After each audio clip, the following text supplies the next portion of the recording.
If you like what I do, please consider subscribing to the channel if you haven't done so already, join the Patreon page, and purchase something from the Teespring store or Etsy shop.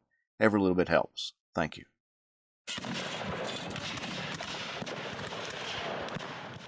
A traveler came to Rocky Mount in Franklin County, Virginia in the summer of 1862. Franklin County sits in the foothills of the Blue Ridge Mountains south of Roanoke, Virginia. This traveler met all types of characters on his journey to and through the town, but the most interesting character was at the tavern.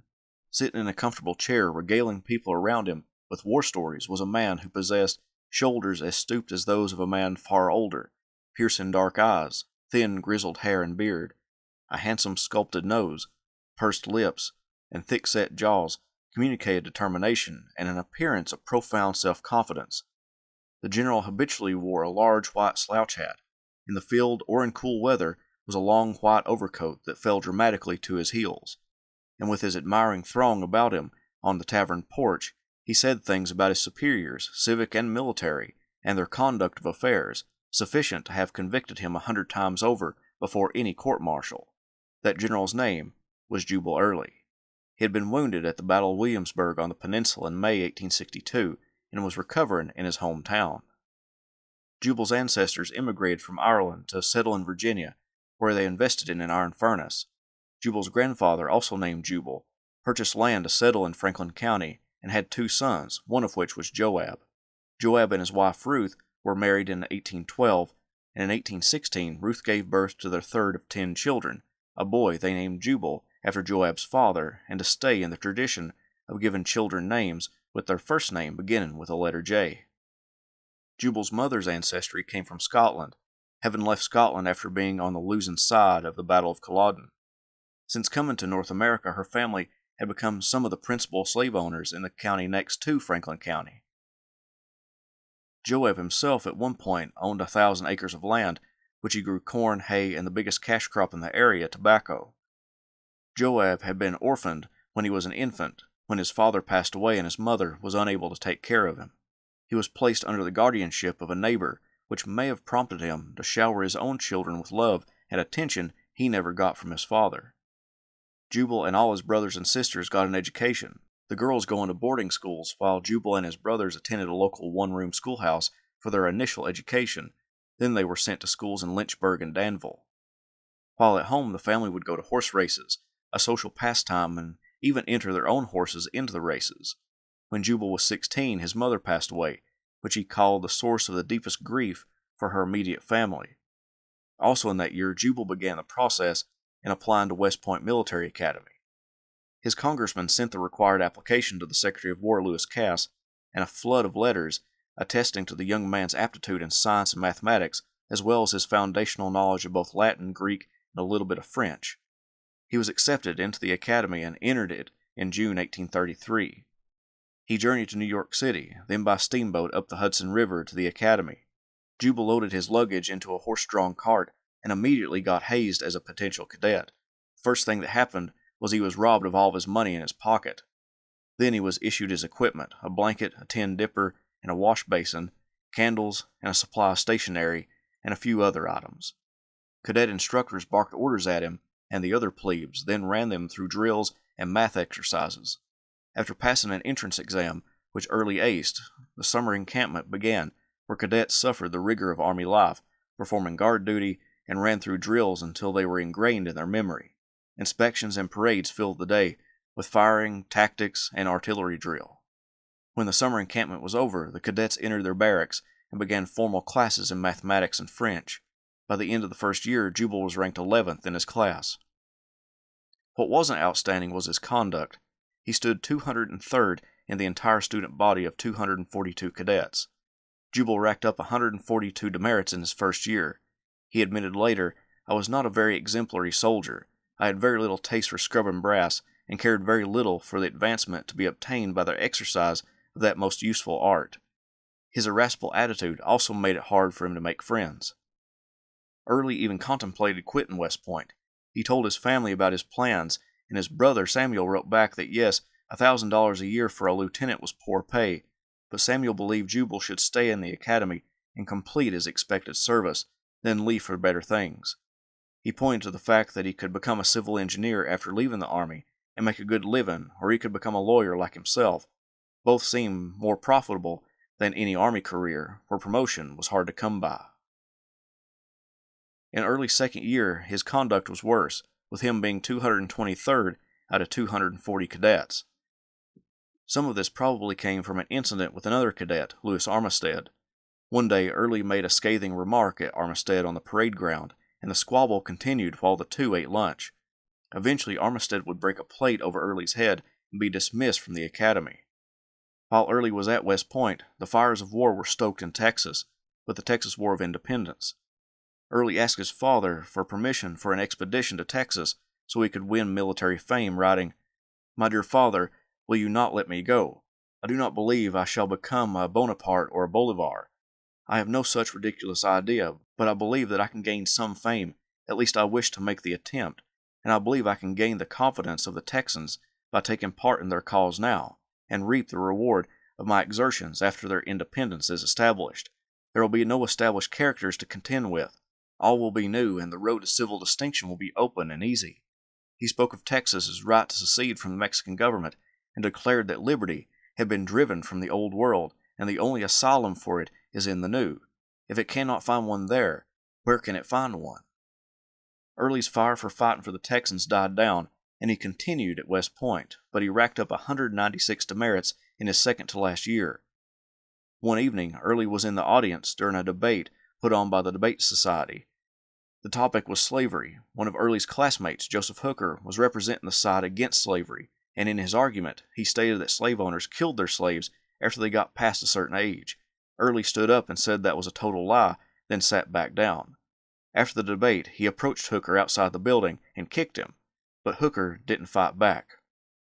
Jubal Early graduated from West Point in the class of 1837, standing 18th in his class, with future Union and Confederate generals like Braxton Bragg, John Sedgwick, Arnold Elzey, William W. McCall, Joseph Hooker, William H.T. Walker, and John C. Pemberton. He would be a second lieutenant in the artillery, and since the United States was in a war with the Seminoles in Florida, Early and the other cadets were sent directly to Fort Monroe in Virginia to train recruits. Not able to take leave immediately after graduating West Point because of the ongoing war, he did receive leave in late July or August, which he spent in White Sulphur Springs, Virginia, where he met a woman from Philadelphia named Lavinia. Early quickly fell in love and they exchanged addresses, agreeing to meet again the next year. In October, he made it to Tampa Bay, Florida to join the 3rd Artillery, but when he got there, the captain of the battery was too ill to command and the lieutenants were detached to other service, leaving him as the senior in rank, so his first assignment was in command of an entire artillery battery. Thomas J. Jessup was the commander in Florida. The Major General personally led a column out of Fort Taylor in January 1838 with about 1,500 men.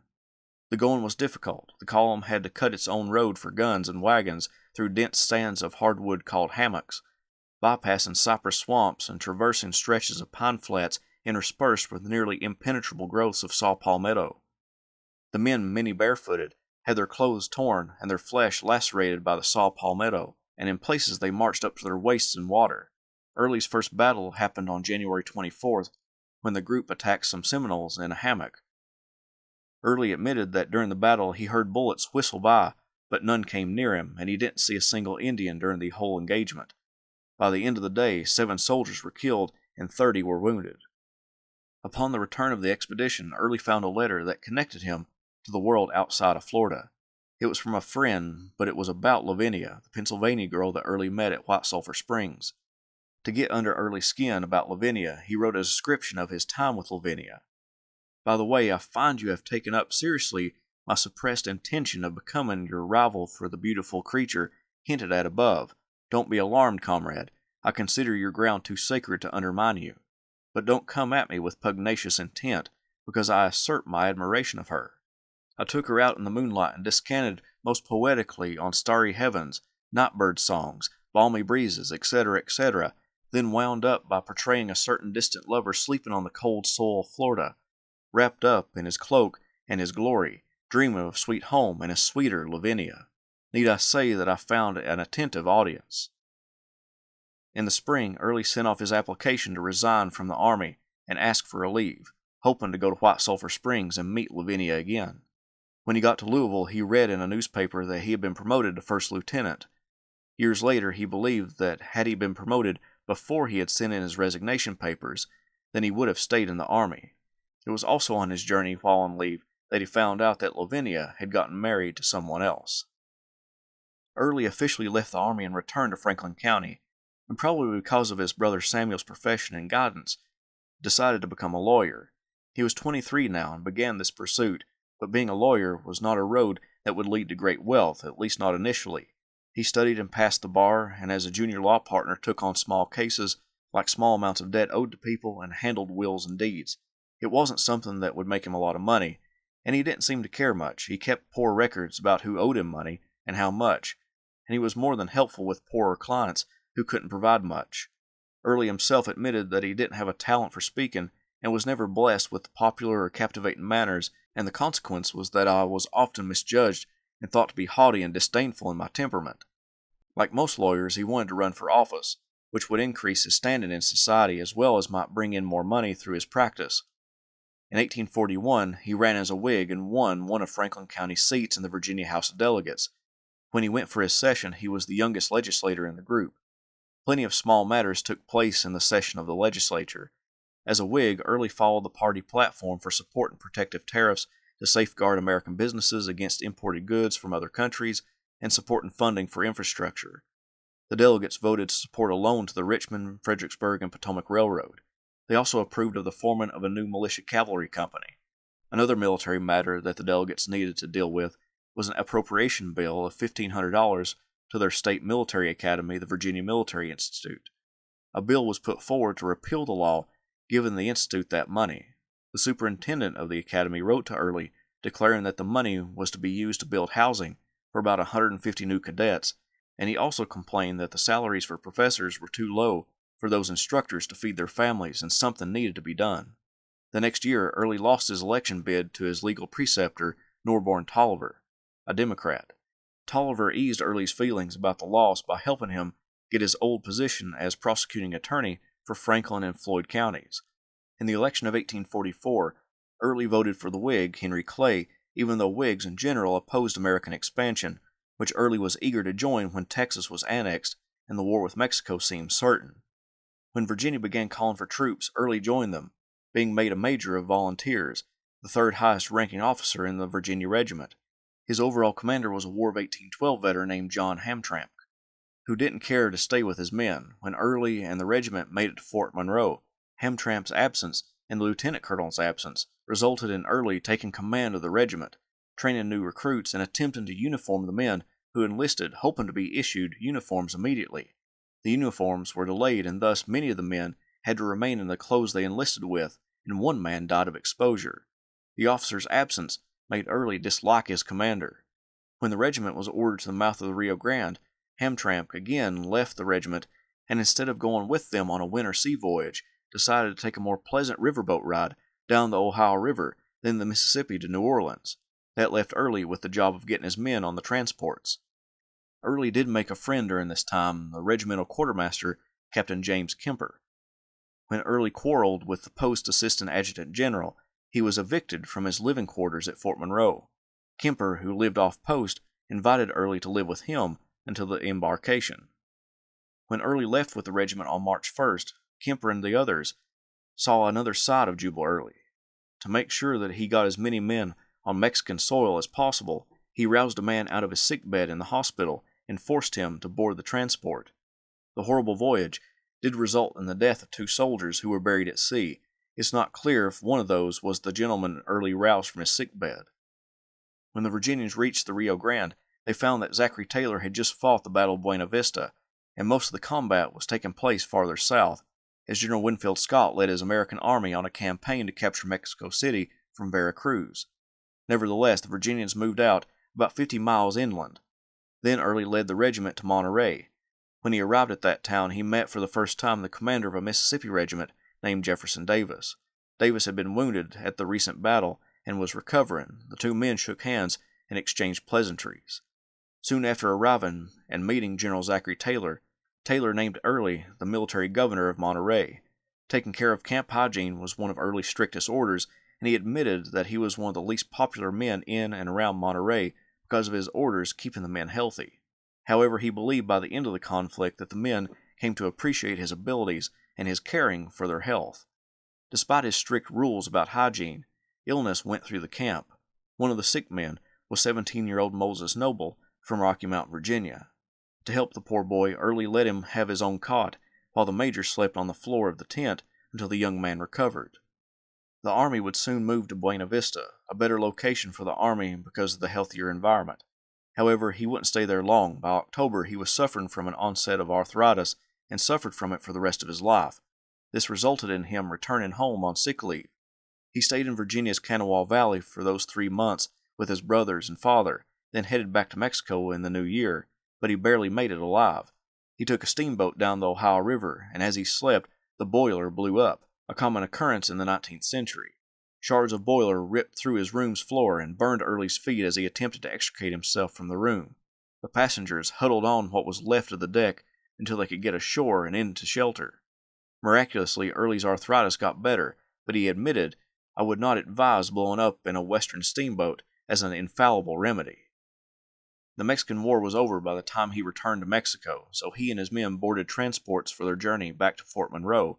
Then Early went back to Franklin County. Early, at 32 years of age, returned to Rocky Mount a changed man, not only in appearance, as arthritis made him act like a man twice his age, but in determination. He owned a home just off Main Street, although he would spend many nights in a room in the local tavern. When he did go to his home on North Main, Julia McNeely, a 17-year-old girl, was waiting, with supper cooked. Although he never married Julia, she gave Early 4 children.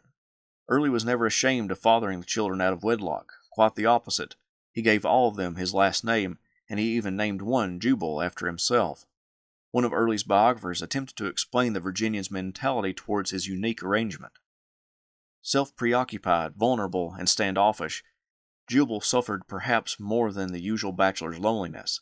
He needed female companionship, but the bitter experience of rejection by the faithless Lavinia seems to have soured him on taking his chances with conventional wooing and wedding.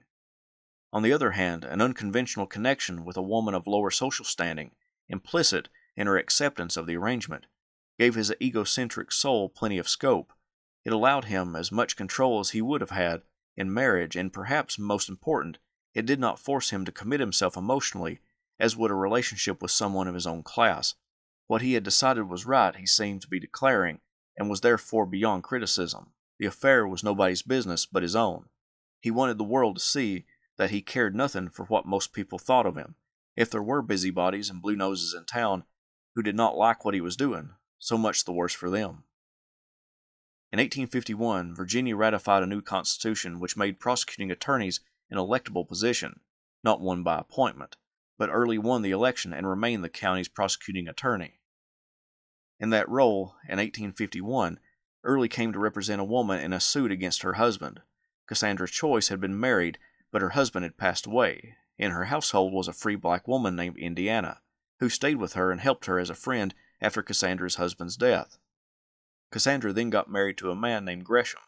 Gresham began to claim Indiana and her 3 children as his slaves. Since their freedom wasn't documented and only vouched for by Cassandra's word, on behalf of Indiana, Cassandra took her husband to court to validate Indiana and her children's freedom. Early represented Cassandra and Indiana, validating her freedom, and they were awarded the damages of 1 cent. Although he fought for a black woman's freedom, this isn't an indication that he was anti-slavery. On the contrary, he supported the institution.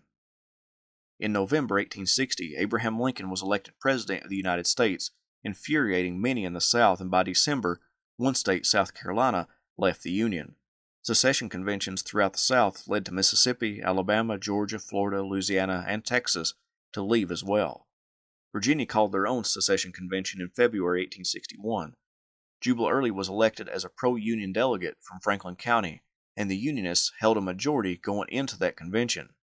When secessionists put forward a resolution wanting the Committee on Federal Relations to investigate reports that U.S. authorities were reinforcing forts in and near Virginia, Early got up to speak, basically saying, what did the secessionists expect?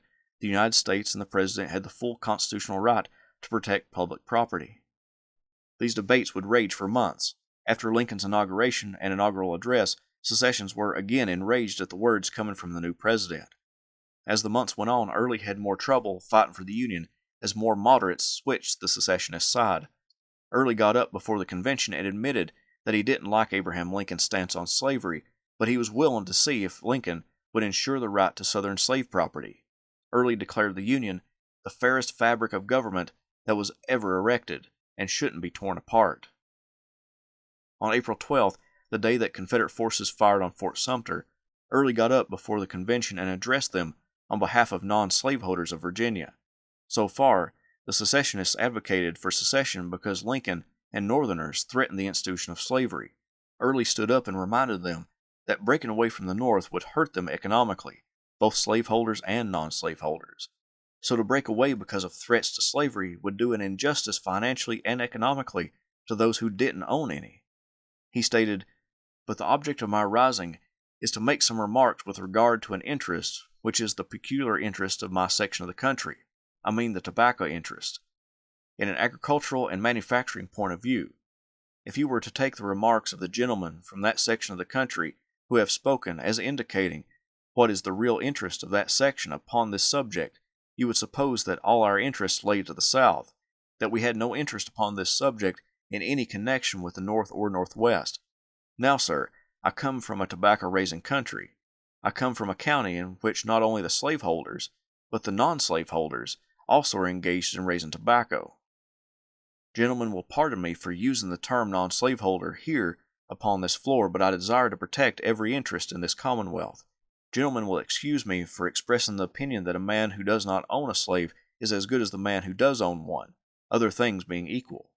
I do think, notwithstanding I may, in the opinion of some, subject myself to the charge of being unsound upon this subject, that the interests, the rights, and the feelings of the non-slaveholders of this Commonwealth ought to be regarded and respected, and not made entirely subordinate to the interests of slavery, but the rights and all the interests of all classes in the state, whether slaveholding or non-slaveholding, and of all portions of the state ought to be regarded and protected."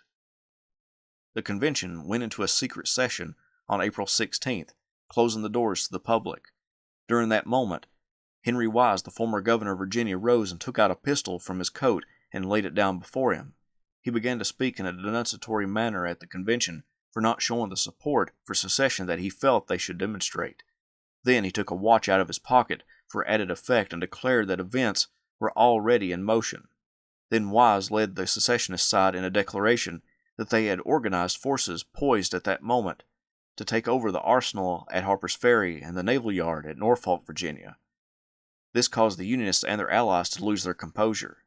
On April 17th, the convention called for a vote to adopt a secession ordinance, severing the ties with the United States. The vote was 88 in favor and 55 opposed. Early was one of the 55.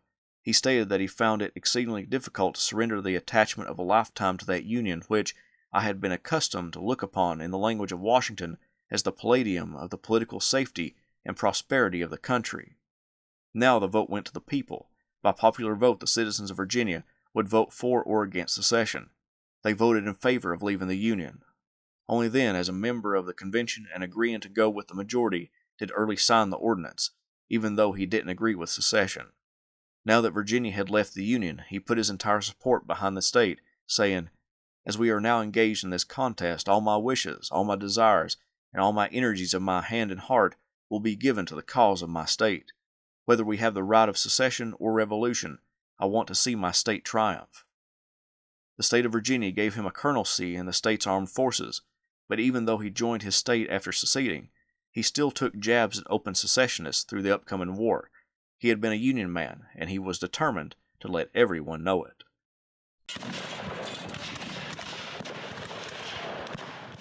Following Virginia's ordinance of secession, the Old Dominion mobilized its military in anticipation of a federal invasion of the state.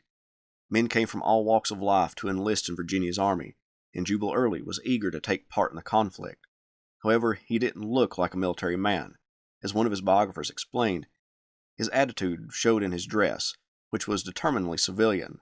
In the first months of the war, some Southern officers and a great number of the men were still wearing a mixture of uniform and civilian clothes.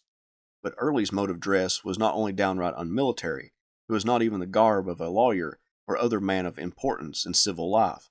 To one observer it looked like the attire of a farmer in ordinary circumstances. To another, Jubal's raiment made him look like a stage driver. A third observer, who thought Early's scruffiness a pose, was reminded of Plato's speech to Diogenes, that he showed his vanity by his rags. Early was dispatched to Lynchburg, Virginia, with the responsibility of getting new recruits trained and ready for combat. Lynchburg's position as a transportation center would be a vital location in Virginia and for the Confederacy, and Early helped by commanding the area as he trained his recruits. The enlistees were spirited as they began drill and could be a little rambunctious, but Early's dark eyes was said to be able to back down even the most confident volunteer. It was probably around this time that he was given the nickname Old Jube or Old Jubilee. At Camp Davis, the camp of instruction at Lynchburg, Early hurriedly attempted to arm his troops, a Herculean task in this early stage of the war, as other commanders and other states sought to get their hands on arms and ammunition for their soldiers. Early soldiered on, getting as many men prepared for combat as possible, but he could only arm them as equipment was sent to him. Union inclusions in northern Virginia, across the Potomac River from Washington, D.C., led to a buildup of Confederate forces around Manassas Junction under the command of Pierre-Gustave Toutant Beauregard. On June 19th, Early was sent to Beauregard, where he took command of the 6th Brigade, consisting of the 24th and 7th Virginia and 4th South Carolina regiments. The brigade watched the crossings of Bull Run near its confluence with the Occoquan River. A 3-gun section of the Washington artillery was also given to Early to help him guard the location. On July 18th, the lead elements of the Union Army made it to Blackburn's Ford, guarded by James Longstreet's brigade, with Early's brigade in reserve. During the fight, Longstreet asked Early for reinforcements, and he came up with the 7th Virginia, led by James Kemper, his old Mexican war comrade, and the 7th Louisiana, commanded by Harry Hayes. The columns of soldiers were getting hit in a sporadic fire of bullets as they advanced toward the position. As men went down, Early turned to a colonel and asked, "What do you think of secession now?" The colonel replied, "Oh, the fun has just commenced." Early said, "Well, you'll get enough of it before it's over." Longstreet's men pushed across Bull Run, and Longstreet wanted Early to join him, but either Early didn't understand the orders or ignored them, because he never crossed Bull Run that day. By July 21st, the Union made their presence known again. Early again was ordered by Longstreet to cross at McLean's Ford and attack an artillery battery that was peppering Longstreet's men, preventing them from attacking. Early found a scout perched in a tree on his way to the ford, and the scout informed him that his route to the battery would be watched by the artillerymen, and it would be difficult to cover the ground without getting hit the entire time by artillery. Before he could cross, a messenger rode up with word from Beauregard to pull back and come to headquarters. Early was relieved because he feared that the attack he was about to make would have destroyed his command. Early gathered his forces and proceeded to Beauregard's location, but he didn't know exactly where that was. Before he left the area, Early asked Longstreet to give him a handful of companies that he had loaned him, but Longstreet said extricating them from their location would be hazardous, to take the 13th Mississippi led by William Barksdale. They were close by and wouldn't draw enemy fire when they moved. Early agreed and headed where he believed Beauregard would be. He headed to the Confederate left, eventually finding the commander of all Confederate forces on the field, Joseph E. Johnston. Early asked Johnston where he should go, but Johnston was behind the lines sending troops to the front. He didn't know the precise location to place Early's men, so he simply said, "March until there isn't anyone on your left, then attack." The brigade marched 6 miles in about 3 hours, arriving at a critical point during the battle. As Early approached, Colonel Jeb Stuart informed him that the Federal troops in his front were weak, and that if the infantry attacked, the enemy would break and run. Stuart's cavalry occupied a position near an artillery battery, and with the added pressure of about 1,500 infantry from Early's brigade, the Confederates sent the Federals scurrying away, with many giving chase. Early would halt his exhausted men not too long into the chase. That evening he met again Jefferson Davis, but this time Davis was not an officer in the Mississippi Regiment like in Mexico. Now Davis was president of the Confederacy. Early returned to his command about midnight. Weirdly, Early praised the Union commander Irvin McDowell, who he knew from West Point. He claimed that Winfield Scott had commanded the battle from his desk in Washington, and the defeat shouldn't be laid at McDowell's feet. More interesting was Early's praise of McDowell's strict orders for his soldiers not to commit any depredations against civilians while on campaign. Although pilfering and destruction of property was done by Union soldiers, Early respected McDowell's order, and he trusted that McDowell attempted to stop any property damage. This would become a big issue to Early later in the war. The next few months would be a time of idleness for the most part, as the Confederate Army under Joseph E. Johnston remained in northern Virginia. Early's brigade was placed with another brigade commanded by Richard Ewell in a division commanded by Mississippian Earl Van Dorn. For his accomplishments at First Bull Run, Early received the rank of brigadier general.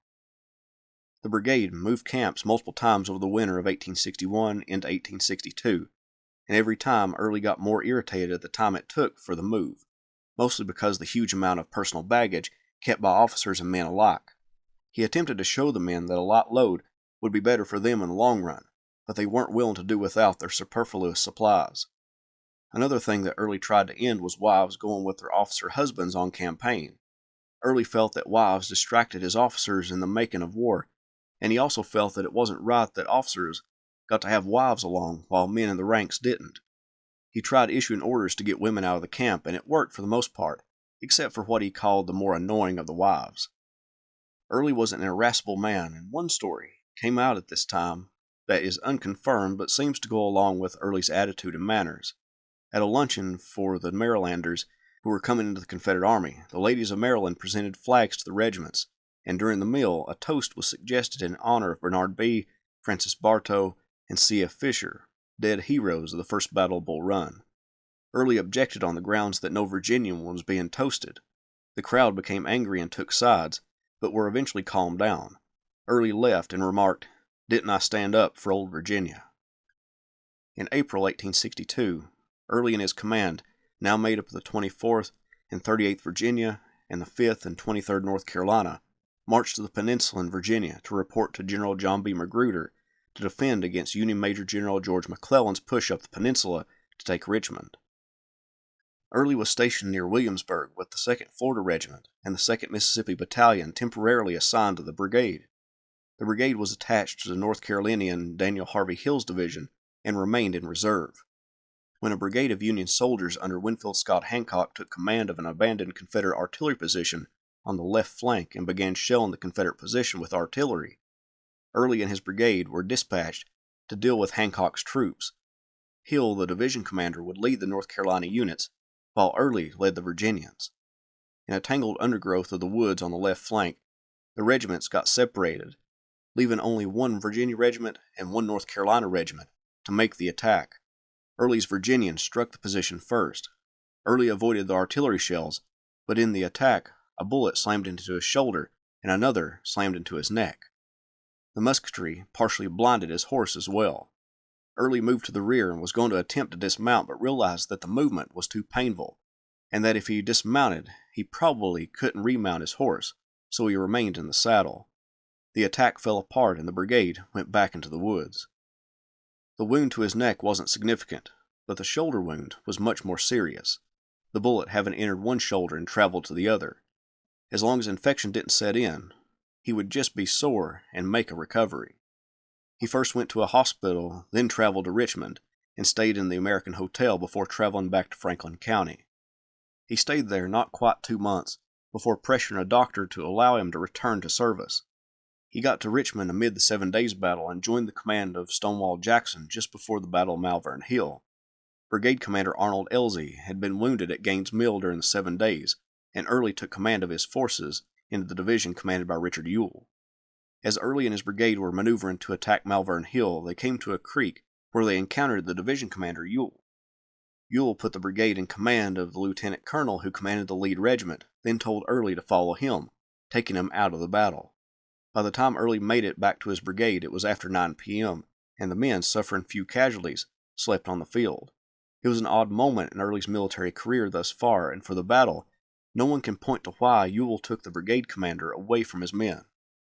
Nevertheless, the Battle of Malvern Hill resulted in McClellan going back down the peninsula, but another enemy force emerged to the north, a new Union army named the Army of Virginia, commanded by John Pope, who came from the western campaigns, now occupied northern Virginia.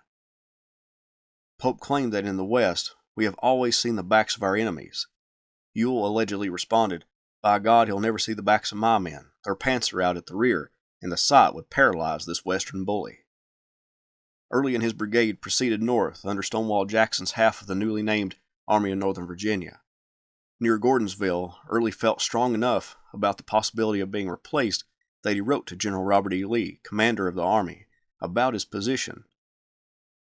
Arnold Elzey, Early knew, would recover and possibly seek his old command back, and Early worried that he would be cast out for not having a command.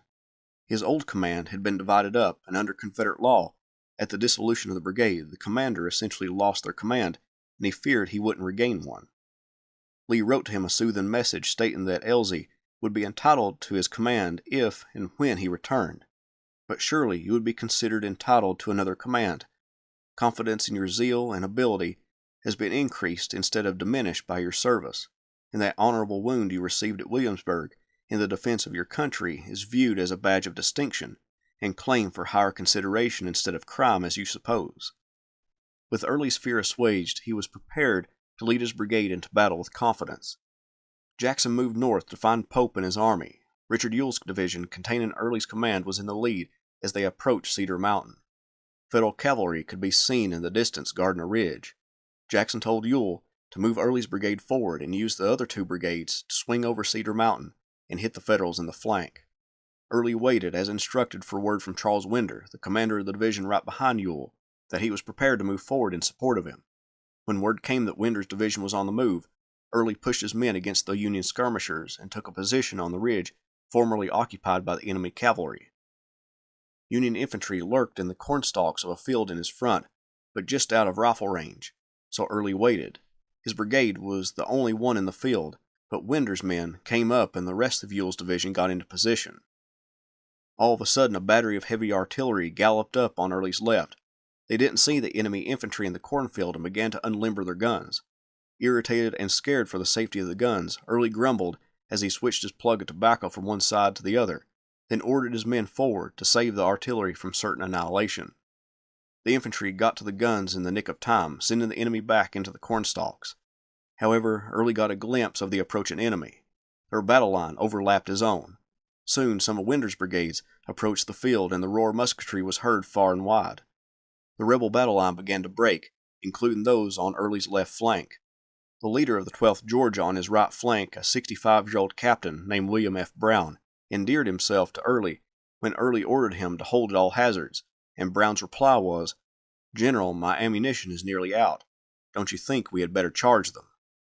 Early needed to keep the integrity of the line and told him to hold his ground. Soon Jackson himself made an appearance, and then A.P. Hill's light division came onto the scene and threw back the Union attacks.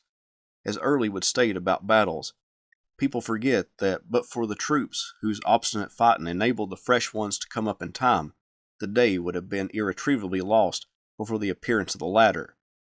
It is an old saying that it is the last feather that breaks the camel's back, yet the last feather would do no harm but for the weight that precedes it.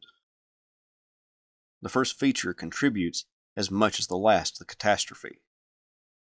Jackson's wing of the army pushed north in an attempt to get around the flank of Pope's army and cut off its communications with Washington, D.C. The wing came to the Rappahannock River and needed to cross, but the nearest bridge was destroyed. Jackson ordered Ewell to send a few brigades over to assess the other side of the river. Then the whole division and wing would cross.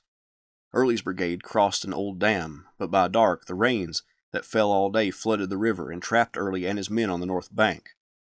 Another of Ewell's brigades supposedly crossed upriver, and when Early sent someone to find it, his staffer came back with 6 enemy soldiers as prisoners.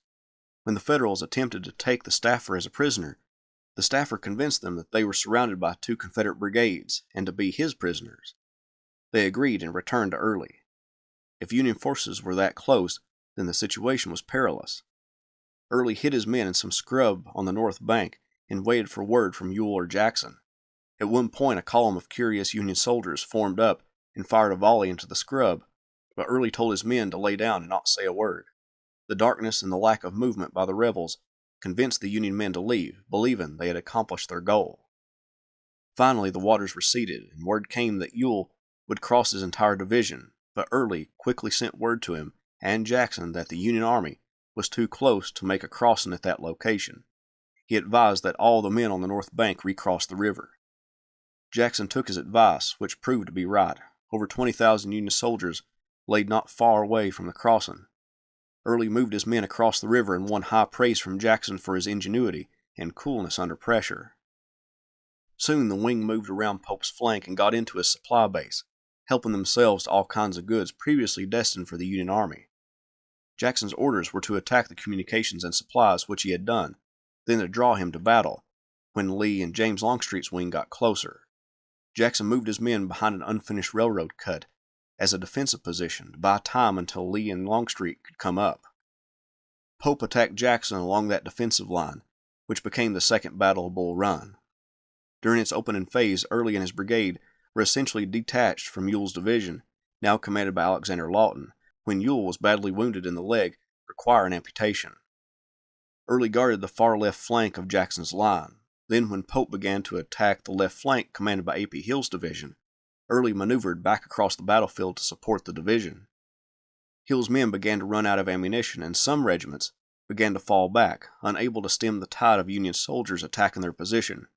In a miraculous moment, as the Confederate front line faltered, Early ordered his men to advance, then charge, driving back the Federals. Humorously, his men didn't want to stop, and after repeated attempts to halt the column, he yelled, "Well, if you will go, go on." Early held that position as Hill's men went to the rear to get resupplied with ammunition, and succeeded in pushing back some Union attacks against his flank. The next day, with Longstreet's wing on the field and ready to attack, the Confederate Army of Northern Virginia pushed the Federals off the field. Jackson's wing was ordered to continue the pursuit of the Federals as they retreated back toward Washington. At the Battle of Chantilly along that retreat, Union forces launched an attack against Jackson to allow their comrades to safely withdraw. In the fight, Early's command was held in reserve. When heavy fighting erupted on the left of the line, he moved his brigade in that direction only to find that 3 regiments weren't with him.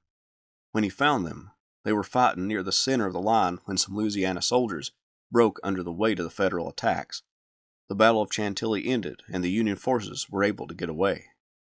In his report of the events at the end of August 1862, Early asked to be excused for referring to the record shown by my own brigade, which has never been broken, or compelled to fall back, or left one of its dead to be buried by the enemy, but has invariably driven the enemy when opposed to him and slept upon the ground on which it has fought in every action, with the solitary exception of the affair at Bristoe Station, when it retired under order, covering the withdrawal of other troops.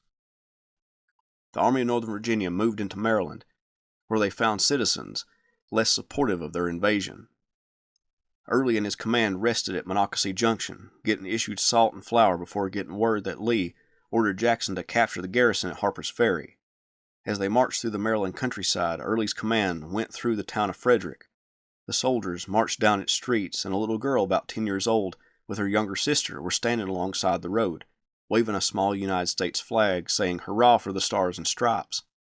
One rebel soldier threatened to take the flag from the little girl until Early rode up and ordered him to leave her alone, that she was doing no harm. Early's command marched with Jackson to Harper's Ferry and captured the garrison there, then proceeded to Sharpsburg, Maryland, where Lee and the rest of the army was. Early and his brigade took up a position on the Confederate left not far from a whitewashed church known as the Dunkard Church. It was September 16th, and there had been some fighting in that sector, but the full weight of the Union Army of the Potomac was descending upon the hills around the town of Sharpsburg, and Early knew that there would be a terrible fight the next day.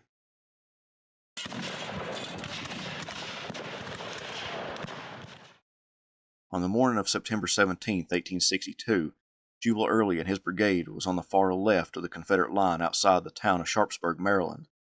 He had been detached from his division, commanded by Alexander Lawton, and now helped support the cavalry commander Jeb Stuart and that general's artillery on Nicodemus Hill. The Battle of Antietam erupted, and Early saw little action until word came to him that Lawton had been seriously wounded, and now he would take command of the entire division. Stonewall Jackson ordered him to bring his brigade to link up with the rest of the division. However, Early didn't do that. He maneuvered his brigade close to the West Woods near the infamous cornfield, then set off to find the rest of the division. The division was a shell of its former self, and Early discovered only part of it, and those parts were mangled from the morning attacks, and wouldn't be much good to him now. With a handful of regiments from the division, he set off for his brigade. Union forces that morning attacked through the cornfield, and now turned their attention a little west to the West Woods and the Hagerstown Pike, putting them on a collision course with Early's brigade and what remained of the division. As the Union troops advanced along the pike, Early ordered his men to attack the unsuspecting Federals and cause great havoc in the blue ranks, ultimately driving them from this area and securing the left flank of the Confederate army around the Dunkard Church. The rest of the day that would become the bloodiest single day in American history, Early remained on the left as the battle shifted toward the sunken road and Burnside's bridge. The next day, both armies stared at one another. Then Lee would eventually begin his move back across the Potomac River and back into Virginia. Early's division brought up the rear of Jackson's line as they moved through the Shenandoah Valley in Virginia, where Jackson had won great fame earlier in the year. A humorous story comes out of this time when Jackson sent a note to Early asking why he saw so many troops straggling in the rear of his column. Early responded by telling Jackson that most of the troops he saw were from the divisions in front of him, and the reason the lieutenant general commanding saw so many stragglers in rear of my division today is probably because he rode in rear of my division. Only the irascible and respected Early could get away with such a comment. The new Union commander of the Army of the Potomac, Ambrose Burnside, moved that large army to Fredericksburg, Virginia, to begin a push toward Richmond, Virginia, the capital of the Confederacy. Robert E. Lee began moving his Army of Northern Virginia to block that movement. Early and his division began moving east to join the rest of the army, and as they did, Early and his staff came near the old home of the former United States President James Madison, called Montpelier.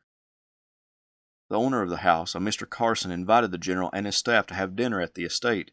The group of men were shown to the library and were treated very nicely, but as they sat in the library for an hour, then 2 hours, their stomachs began to growl. Finally, supper was announced, and the men went to the dining area where the 7 men were greeted by some biscuits, coffee, butter, and 5 eggs for the 7 men. Instead of the champagne hoped for by one of the staff members, they were given buttermilk. Early presumably ate an egg, and sat there in silence, eating what food was provided, then got up, saying, "I'll be if I ain't going home and get something to eat." He and his staff quickly left the house and were on their way to Fredericksburg. As both armies gathered around that Virginia town, Early and his division remained in a supporting role to A.P. Hill and his division on the far right of the Confederate flank. On the morning of December 13, 1862, the Union division of George Gordon Meade attacked Hill's line. Hill's division had a large gap in the line because of the terrain, and Meade exploited it by busting through the hole and threatening to rout the entire division. Hill's troops were in support, and Early got a message from Jackson to move his division to the right. As his troops were moving, he got word from Hill's division that the line had been broken. Instead of following Jackson's orders, Early turned his brigades toward the breakthrough and charged into the blue-coated enemy, sending them running back toward the Rappahannock River. As Early's troops advanced, they yelled, "Here comes old Jubal! Let old Jubal straighten that fence! Jubal's boys are always getting Hill out of trouble." Early's overzealous brigades rushed forward and took significant punishment from Union artillery pieces trained on the open area they began to move through as they chased the Federals. Musketry also drove them back with horrible damage. Despite losing a lot of men in the attack, Early secured Jackson's line. On the Confederate left, Union forces wouldn't be as successful as they were on the right, and would launch attack after attack at Marye's Heights above the town. When the Union army withdrew across the Potomac River and the destruction of Fredericksburg was apparent, Early's hatred for the Federals grew. He, Robert E. Lee, and cavalry leader Wade Hampton were together watching the Federals withdraw, and Early said that he wished all those men were dead. Lee chided him for his violent expression. Then Early said he did not wish they were all dead, but they would go home and mind their own business. When Lee rode off, out of earshot of the 2 men, Early turned to Hampton and said, "I not only wish them all dead, but I wish them all in hell." The winter from December 1862 into 1863 was a passive time as both armies remained in the Fredericksburg area, but no major movements were made, aside from Ambrose Burnside's infamous mud march that ground to a halt in the wet winter months. But Early did receive good news. He was made a major general, cementing his rank and his command of Ewell's old division as his own. Early, who always insisted that private property be respected by his soldiers, kept getting reports that his Louisianians under Harry Hayes were doing just that, taking food, animals, and fence rails from good citizens. Early dictated a scathing order forbidding the men from Louisiana from taking anything more from the civilians. Hayes and the rest of his regimental commanders, aside from the commander of the 7th Louisiana, Davidson Penn, a native Virginian and friend to Early, signed a petition to be removed from Early's division and be placed under someone else. According to military protocol, the petition had to go up the chain of command, which meant it went through Early. Early called all the men together who signed and the one who didn't sign the petition and told them, "Gentlemen, this is the most remarkable document that I have had the honor to receive from you, but I am glad to see that there is one man of sense among you. Penn didn't sign it." Then in his high-pitched voice shouted, "Who do you think would have such a pack of thieves but me? If you can find any major general in this army such a fool as to take you fellows, you may go." The Louisianians burst into laughter that shook the whole tent, and Early broke out a jug of alcohol and poured it for the men. Their squabble had ended. A new brigade commander came into Early's division at this time as well, and it was one that would make a significant impact on Early's life during and after the war. John Brown Gordon, a Georgian who had been seriously wounded at Antietam, returned to the Army of Northern Virginia and was given command of Alexander Lawton's old brigade of Georgians. Gordon and Early would work together well in the upcoming campaigns. In the wake of the horrible Union defeat at Fredericksburg, Abraham Lincoln replaced Ambrose Burnside with one of Early's West Point classmates, Joseph Hooker. The Union Army still remained outside of Fredericksburg, but by late April, Jeb Stuart discovered a large movement to the west by Hooker's army, but there remained a large segment of the army near Fredericksburg. Robert E. Lee took the bulk of his army west to confront Hooker in the wilderness around Chancellorsville, but he left Early and his division on the old Fredericksburg battlefield, keeping an eye on the Union forces still in that sector. Lee gave Early 3 directives as he commanded Fredericksburg. 1. Observe the Federals and pin down any forces that may cross the river, all the while concealing his own weakness, since the Union forces still at Fredericksburg at one point quadrupled his own, but would outnumber his force more than 2 to 1 through the entire battle. 2. If Early was overpowered, retreat toward Guinea Station to the south to protect the supplies and the railroad. 3. If Early found the Federals around Fredericksburg insignificant, or moving toward Lee at Chancellorsville, to pull his own division out and reinforce Lee. One Union division had already crossed the Potomac River before Lee moved west, but Early monitored it, and it seemed inert. Early, from a high point on May 2, 1863, could see a large section of Union troops heading away from Fredericksburg, but he was still outnumbered 2 to 1 if the rest of the enemy decided to cross the river. Early had only 9,000 men to contend with over 20,000. On that same day, another West Point classmate of Early's, named Robert Chilton, came to Early with word that he was to send the majority of his artillery south. Out of over 50 artillery pieces, he was to only keep about 10 on the battlefield, then leave 1 brigade at Fredericksburg, while the rest of the division marched to reinforce Lee. Early and the Chief of Artillery, William Pendleton, and Lee's Chief of Staff, Robert Chilton, sat down on the ground and had an in-depth discussion about the orders. Early was perplexed. He asked why the majority of the artillery would have to go south.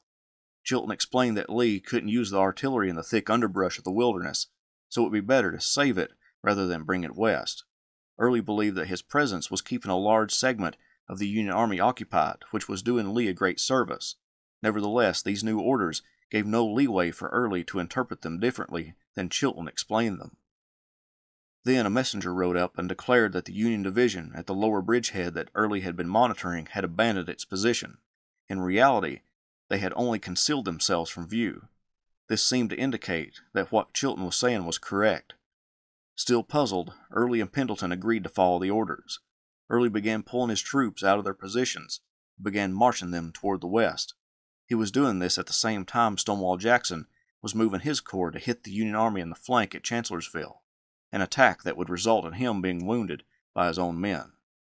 Early had gotten only a short distance away from Fredericksburg, but far enough away to allow the Union Army around that town to capture his works, when another messenger, not Chilton, rode up to Early. The instructions that Chilton gave Early were a misinterpretation by Chilton of what Lee said. Early was only to withdraw and join Lee if he could do so, without undue risk to his force or the rest of the army.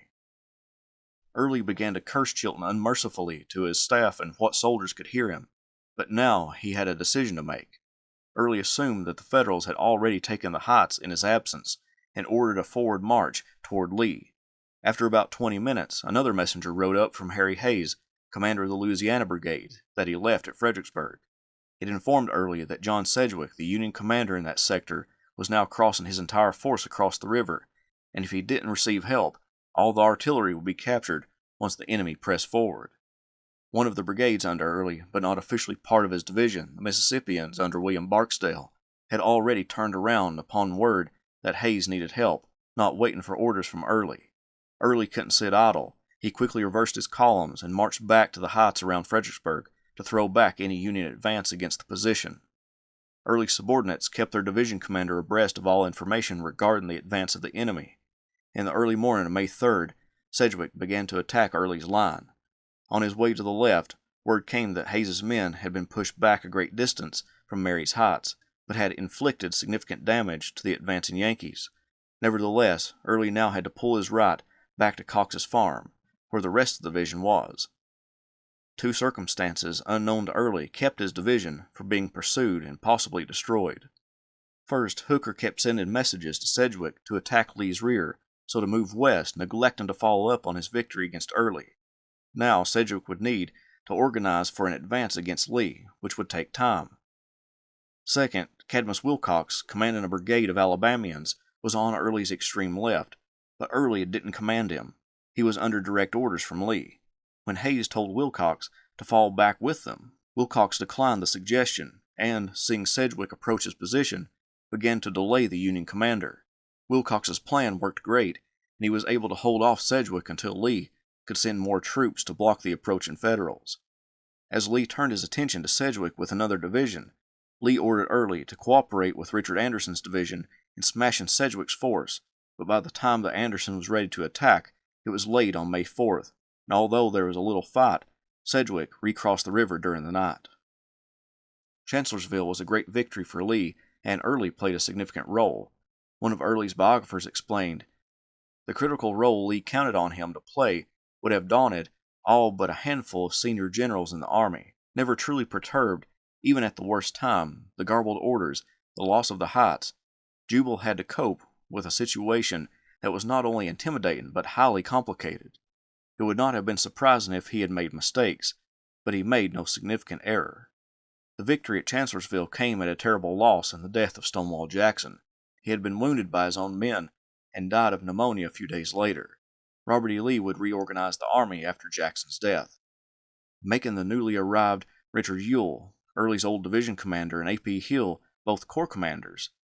Early would be placed in Ewell's corps. Soon, Lee would take the offensive, driving north on another invasion. Early's men in Ewell's corps spearheaded the invasion. As they moved down the Shenandoah Valley toward the Potomac River, they came to Winchester, Virginia. Knowing that many of the men from the 13th Virginia was from the area, Early asked them to take the lead and scout the area. The captain of Company H came up to Early and said he and his boys would clean out the town themselves if Early would let them go see their sweethearts. Early said that he would see about it, then rode on. That same captain, Captain Samuel Buck, scouted ahead himself and observed the earthworks constructed by Federal soldiers. When bullets began to whiz by his head, he decided to pull back and inform Early about the situation. Early wanted to view the situation himself and rode to the front.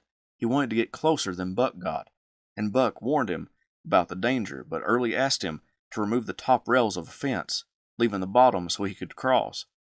Early put his horse to the fence and wanted him to jump the bottom rail from a standing position. The horse basically refused to, and half jumped so that his front legs crossed the rail, but his back legs didn't. Buck remembered that, in this healthy position, the enemy saw us, and the way the bullets whizzed about us is still indelibly impressed in my mind, and the way the general lifted his horse back from the fence convinced me that he was satisfied, and we both retreated to the edge of the woods, he cursing the Yankees at every step. Turning to me sharply, he said, "Buck, you stay here with your men and watch this point, reporting any move of the enemy, and I will relieve you." As he rode off again, he turned and began to curse the Yankees, saying, "I will attend to them. You wait until you hear my signal gun, and you will see some fun from this point." Moving Gordon's brigade to Bower's Hill outside of Winchester, the Georgian distracted the Union forces while Early maneuvered his troops to the north and west of the town, poised to attack some earthworks constructed by the garrisoned Federals. In a rapid dash by Harry Hayes's Louisianians, They captured the first earthwork, then began to work their way around toward the other two, with the Union soldiers retreating in great haste from the approaching rebels. Robert Milroy, the Union garrison commander, and some of his staff got away on horses and mules cut from wagons and artillery pieces. The Second Battle of Winchester was seen by the men of Ewell's corps as a masterful achievement and one of the most complete victories of the war, with the Confederates capturing a multitude of supplies badly needed. Ewell left early to Winchester to organize the movement of material to the rear. After 2 days, Early was to join Ewell as they entered Pennsylvania. Ewell's corps was to be the first rebel troops to enter the North as part of the Gettysburg Campaign.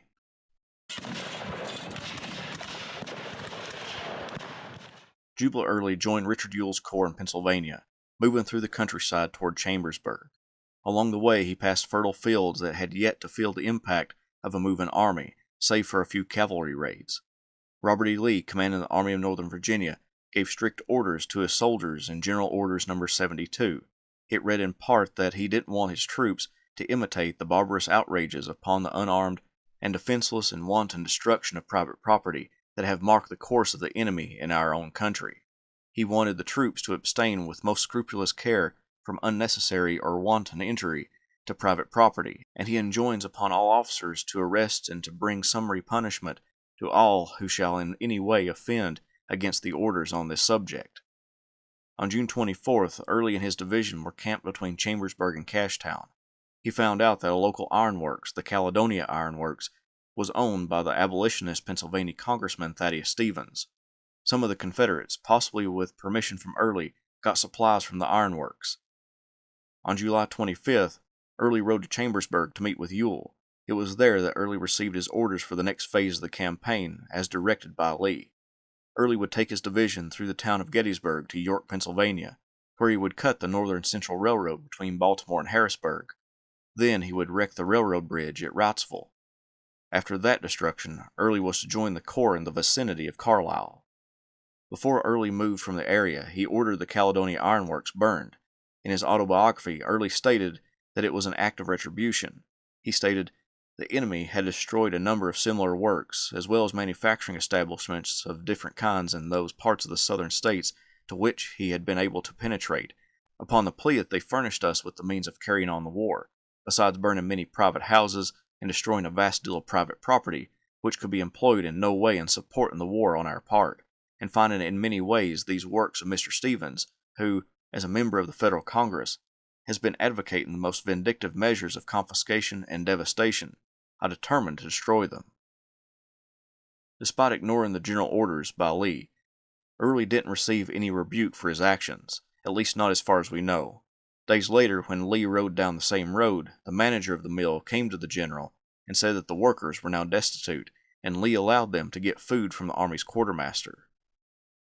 Early got word that a small garrison occupied Gettysburg, and he determined to capture the entire group. Out of the 750 men, Early captured 175 of them before they skedaddled. Early hoped to find a great multitude of supplies in the town, but the bounty wasn't as great as he had hoped. He did find a nice stockpile of horseshoes and nails. A little ways from the rail station, Early's men found a dozen train cars with food rations. The food was issued to Gordon's brigade, then the train and cars were burned. Early pushed on to York, where he sent Gordon's brigade on to capture the bridge at Wrightsville and wait for the rest of the division to join him there. At York, Early demanded $100,000 in payment, massive quantities of hats, shoes, and socks, and 3 days' rations for his men.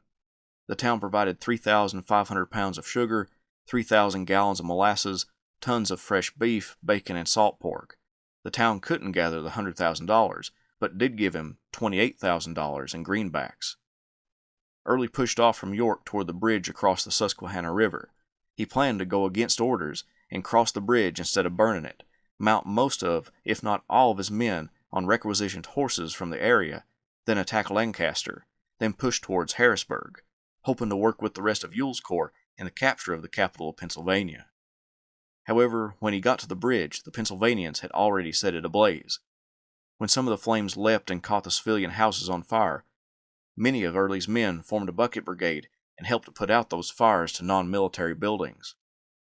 Before leaving the area, Early issued a proclamation to the people of York, telling them how generous he was, and explained Had I applied the torch without regard to consequences, I would have pursued a course that would have been fully vindicated as an act of just retaliation for the many authorized acts of barbarity perpetrated by your own army upon our soil. But we do not war upon women and children, and I trust the treatment you have met with at the hands of my soldiers will open your eyes to the monstrous iniquity of the war waged by your government upon the people of the Confederate States, and that you will make an effort to shake off the revolting tyranny upon which it is apparent to all you are yourselves groaning. His assertion within the proclamation that no houses were pillaged and no fence rails were used for firewood is false. Some of his own soldiers took from homes on the march through Pennsylvania, and one farmer lost 12,550 fence rails to the Confederate Army that they used for firewood. Early's proclamation was intended more to make the people of York and other Pennsylvanians feel lucky the Confederate Army didn't do more to destroy their homes and infrastructure. Early went to Heidlersburg as ordered by General Ewell. There he was informed that Lee had ordered the army to concentrate since the Union Army was now on its way north. Early was to go to Cashtown by way of Hunterstown and Mummersburg. On July 1st, as Early was moving west, A.P. Hill's corps encountered Federal troops to the west of Gettysburg. Early was redirected from his westward march to move south to Gettysburg. He and his troops came to the north end of town, encountering Union troops belonging to the 11th Corps of the Army of the Potomac. Early easily drove them away from Barlow's Knoll and began pushing them through the town, with Robert Rodes's division of Ewell's corps also giving chase. The retreating Federals began to congregate around Cemetery Hill outside of the town, brought together by the efforts of Oliver Otis Howard and Winfield Scott Hancock. Early believed he might be able to take the hill if he had the proper support by Rodes and A.P. Hill's men.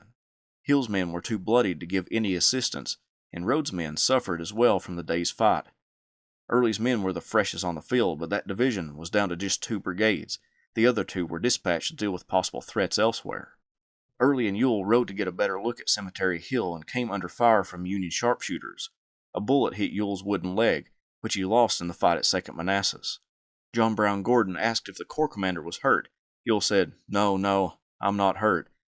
But suppose that a ball had struck you, we would have had the trouble of carrying you off the field, sir. You see how much better fixed for a fight I am than you are. It didn't hurt a bit to be shot in a wooden leg. Early, his corps commander Richard Ewell, fellow division commander Robert Rodes, and Lee all met that evening, deciding on what to do next. In the discussion about whether to attack Cemetery Hill, Early spoke up and said it wouldn't be wise to attack the position, and that the main attack should come from the Confederate right the next day. Lee decided that the next day Ewell's corps would launch a demonstration against Culp's Hill and Cemetery Hill when James Longstreet's corps attacked on the Confederate right flank. The meeting ended and Lee rode off. Early sat with Rodes and Ewell in the corner of a fence when some staff officers came up. The 2 men had been sent on a reconnaissance earlier and had found their way to Culp's Hill. They found the position unoccupied. Edward Johnson's division, the 3rd and last division Ewell's corps to make it to the field, was taking a position in front of Culp's Hill. Ewell turned to Early and Rodes and asked if Johnson should take the position tonight. Rodes said the men were too tired to climb the hill that night. Early allegedly said, if you do not go up there tonight, it will cost you 10,000 lives to get up there tomorrow. By the time Johnson got into position that night, he ran into a contingent of Union troops. Unaware of how many enemy soldiers occupied the hill, he held off making an attack that night.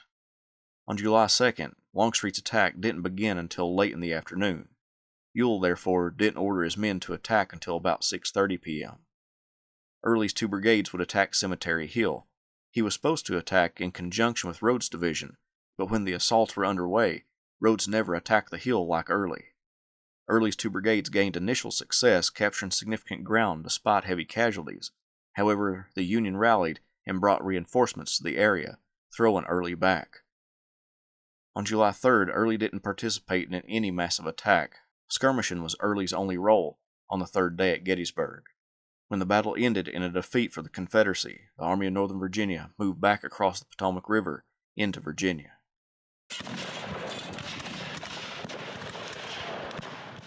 Once back in Virginia, the Army of Northern Virginia and the Army of the Potomac contested the movements of the other. In October, Robert E. Lee, commanding the Army of Northern Virginia, sought to turn the Union Army's flank and drive them northward, hoping to land a significant blow to the enemy.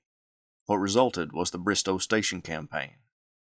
As A.P. Hill's corps moved around the flank of the Union Army, Ewell's corps, with Early's division in the lead, gave chase as the enemy began pulling back toward Washington. Early nipped at the heels of the Union Army as Hill's men attacked a Federal contingent at Bristoe Station. The battle was a defeat for the Confederacy, but the Federal Army was forced to withdraw from the area. However, that movement would only be temporary. The Army of the Potomac would again come to confront Lee's army along the Rappahannock River. Along that river, Hill's corps protected the left flank while Ewell's acted as the right flank. One of the most precarious sectors along that Rappahannock line was under Early's control, because the high bluffs on the river on the north side made Early's position south of the river untenable. Lee moved Early north of the river, but this came at a risk. With the river to Early's back, a determined attack by the enemy could spell disaster for the Confederate division. Under orders from Lee, Early kept only one brigade across the river to let the rest of the army know if a Union advance was to happen and to put up resistance against a Federal crossing of the river. On November 7th, 2 brigades of Union soldiers attacked Early's line. Early rushed another brigade across the pontoon bridge to shore up his line, but the Union attack broke it and scattered his troops. Out of the 2,000 Confederates on the north side of the river, over half of them became prisoners. It was a humiliating defeat for Early, Lee, and the whole Confederate Army. It was around this time that in the late fall and winter of 1863 and into 1864 that a member of Early's staff described him as a tinkerer. He was always trying to fix something at headquarters himself and did a pretty good job of it. But on one occasion, one of his staff members, named John Daniel, found the general wrestling with a table trying to fix the legs. Early asked, "John, I have a great mind to curse. Do you think it would do any good?" John responded, "No, sir. I do not curse myself and do not like to hear anyone else do so." Early enlisted another staff member to make a bedstand.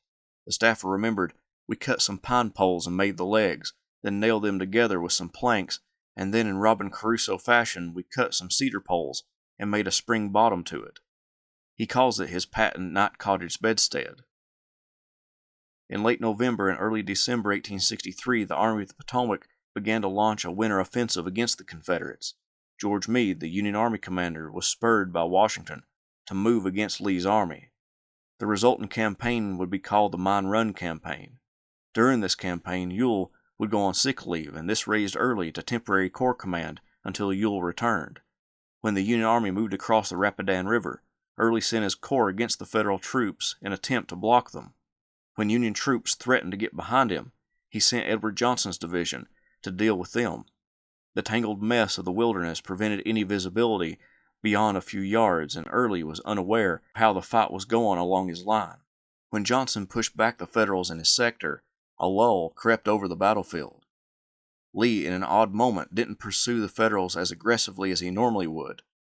When he finally decided to outflank them, the rebels found the area vacated, and the Union Army pulled back across the Rapidan River. However, Early and his men found a devastated area, particularly around a tan yard. He found the tannery, the tanner's house, and the leather and hides all destroyed and burned. Early stated, "Such wanton barbarity could have been perpetrated only by a cowardly foe, stung with mortification at the ridiculous termination of so pretentious an expedition." By mid-December 1863, Ewell came back to command the corps, and Early went back to command of his division. The winter months were playing havoc on Early's arthritis, and he began to wear a woolen skull cap, a cloth overcoat that went all the way down to his heels, and that same cloth wrapped around his lower legs. Also that winter, Early was to get an independent command for a short time. A large Union cavalry raid aimed to cut the Virginia and Tennessee Railroad at Salem, Virginia.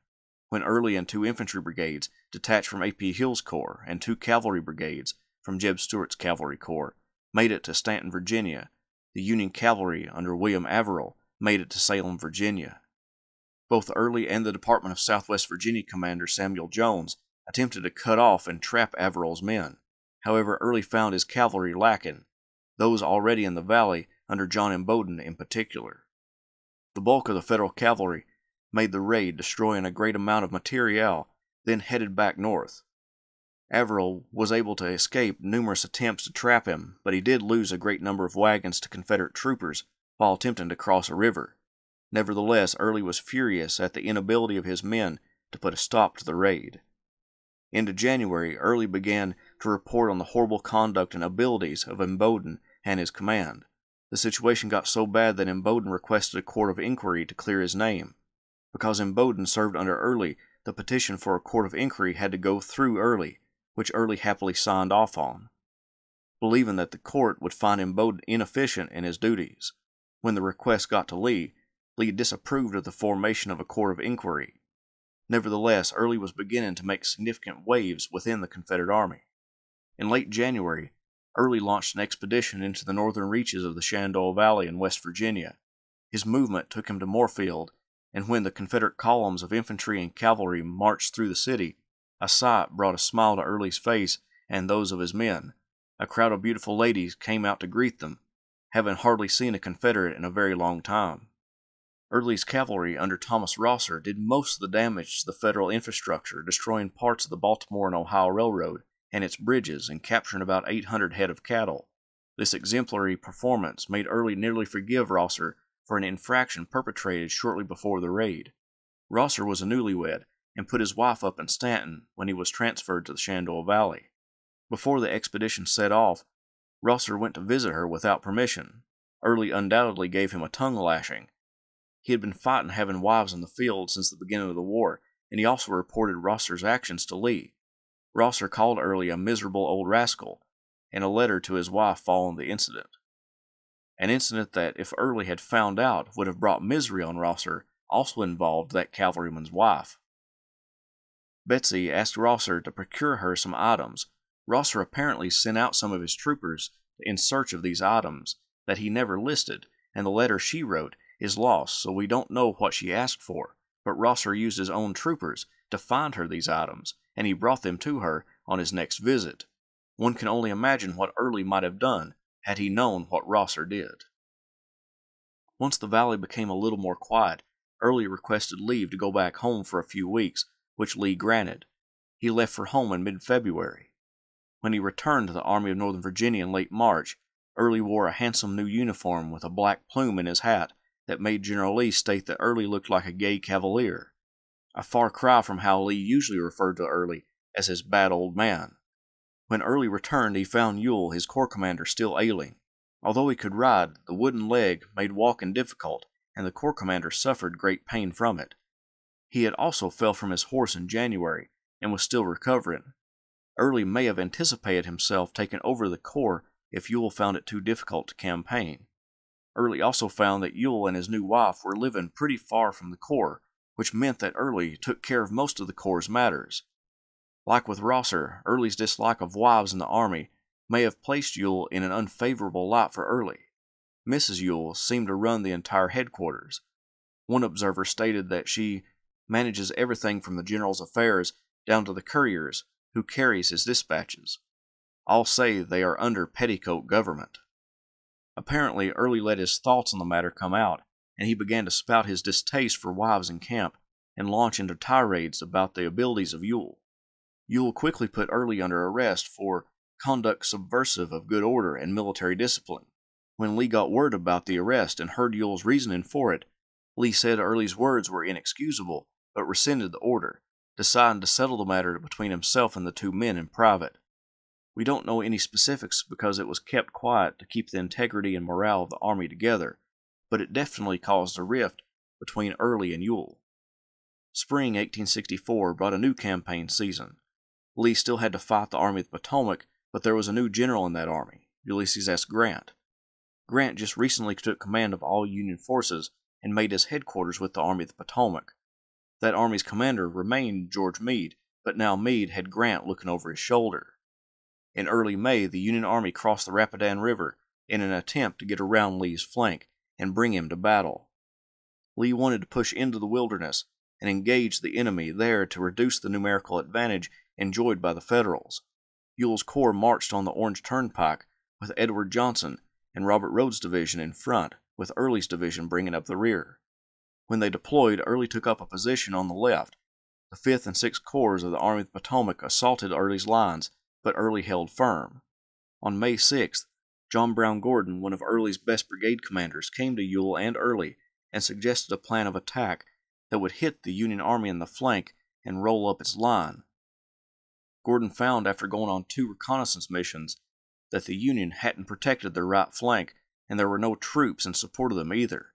He outlined the plan to Ewell and Early of swinging his and another brigade around and driving the Union soldiers south, but Early said that Ambrose Burnside's corps was in support of the 5th and 6th Corps, so it was too risky. The next few hours and moments have become controversial because there are conflicting reports. Lee requested for Ewell to attack to relieve pressure on A.P. Hill's corps and James Longstreet's corps on the Orange Plank Road. According to Gordon, Lee rode to Ewell's headquarters where Early and Gordon were and was told about Gordon's plan. Lee asked Ewell and Early why it hadn't been acted upon, but no answer was sufficient for Lee. Also, according to Gordon, Lee personally ordered the attack. That version comes from Gordon's post-war reminiscences. In Gordon's official report, he said that Early ordered the attack. Ewell's report and Early's autobiography match, stating that Ewell issued the attack order. Nevertheless, Gordon made the attack and gained great success, but the attack slowed down, and the Union reinforcements began putting up stiff resistance as Confederates made their way south in the attack. The Battle of the Wilderness was a bloodbath, but Grant and Meade wouldn't turn back after being blocked in the Wilderness. They continued southeast toward Richmond, Virginia. Lee would give chase, but he needed to make some generals temporary commanders of 2 of his corps. Longstreet had been wounded by his own men in the Wilderness, so his corps needed a temporary commander. Early was on that list, but Richard Anderson would take temporary command. A.P. Hill, suffering from prostatitis, became incapacitated after the Wilderness. Thus, his corps also needed a temporary replacement. Lee chose Early for that role.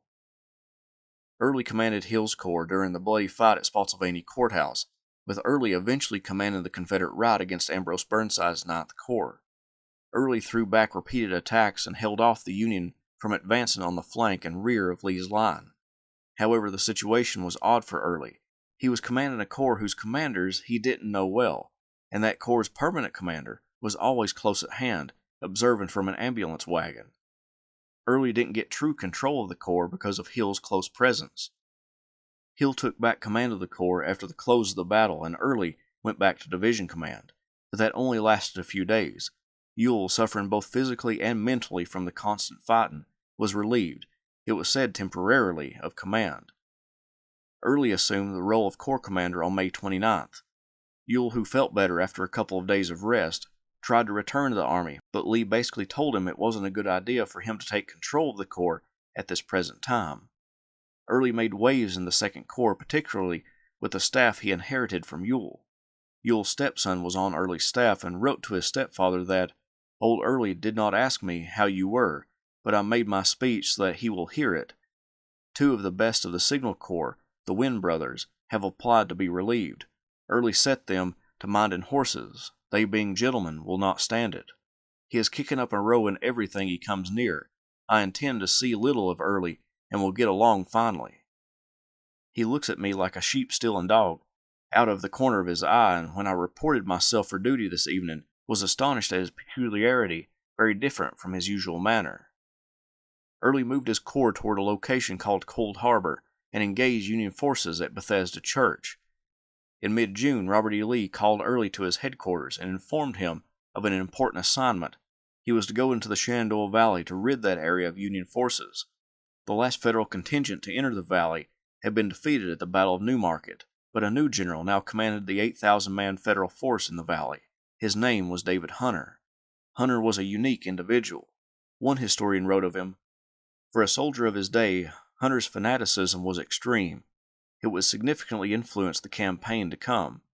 His treatment of non-combatants ran against the grain of the times. In an era when tradition and the laws of war still drew a sort of line to protect non-combatants from the warrior's drawn blade, Hunter made war on civilians with a certain gusto. Many were the dwellings he ordered put to the torch." For someone like Early, this seemed to be the perfect opponent, because Early hated war against civilians. Early got his columns moving quickly, leaving out on June 13th for the Shenandoah Valley. One soldier wondered where he was headed, following Lee's bad old man, and wrote in a letter that he traveled along the road to who knows where, but he was confident that Early would carry the war to Africa to beat the Yankees if necessary. Hunter's army was pressing up the valley. taking Stanton, then Lexington, aiming for Lynchburg, a major hub on the railroad from Tennessee, and contained supplies and a Confederate hospital.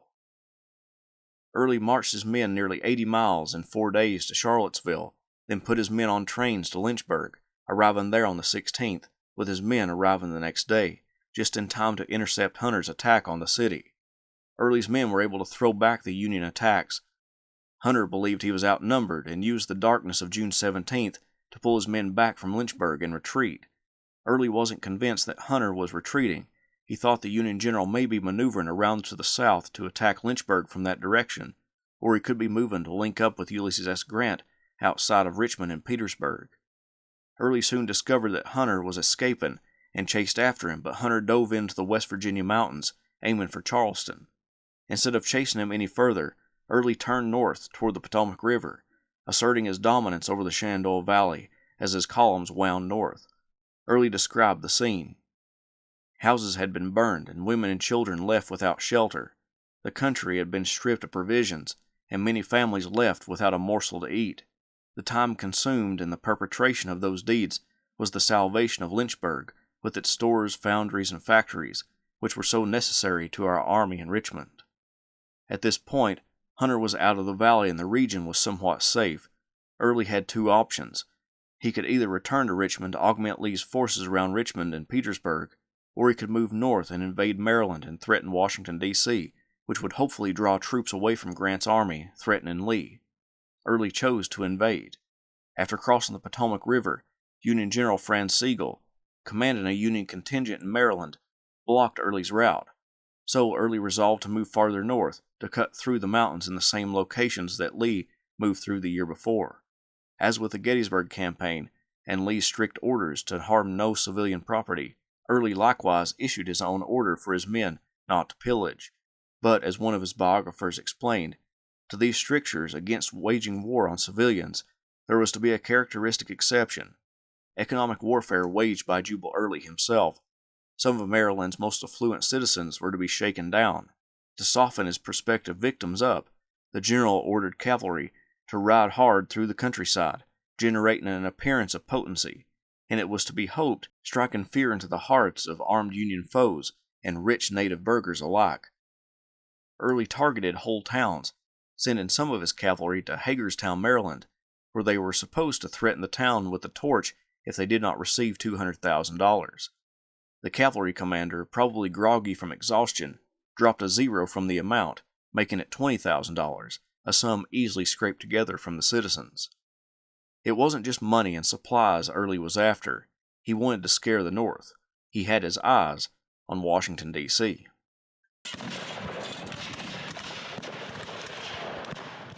Jubal Early's presence in the Union caused panic throughout the North and in Washington, D.C. President of the United States Abraham Lincoln called for Ulysses S. Grant to send troops, and he also called on northern states to supply 100-day recruits to help protect the capital. Grant, only now believing that Robert E. Lee could divert significant numbers of troops from his army, offered to send an entire corps from the Army of the Potomac.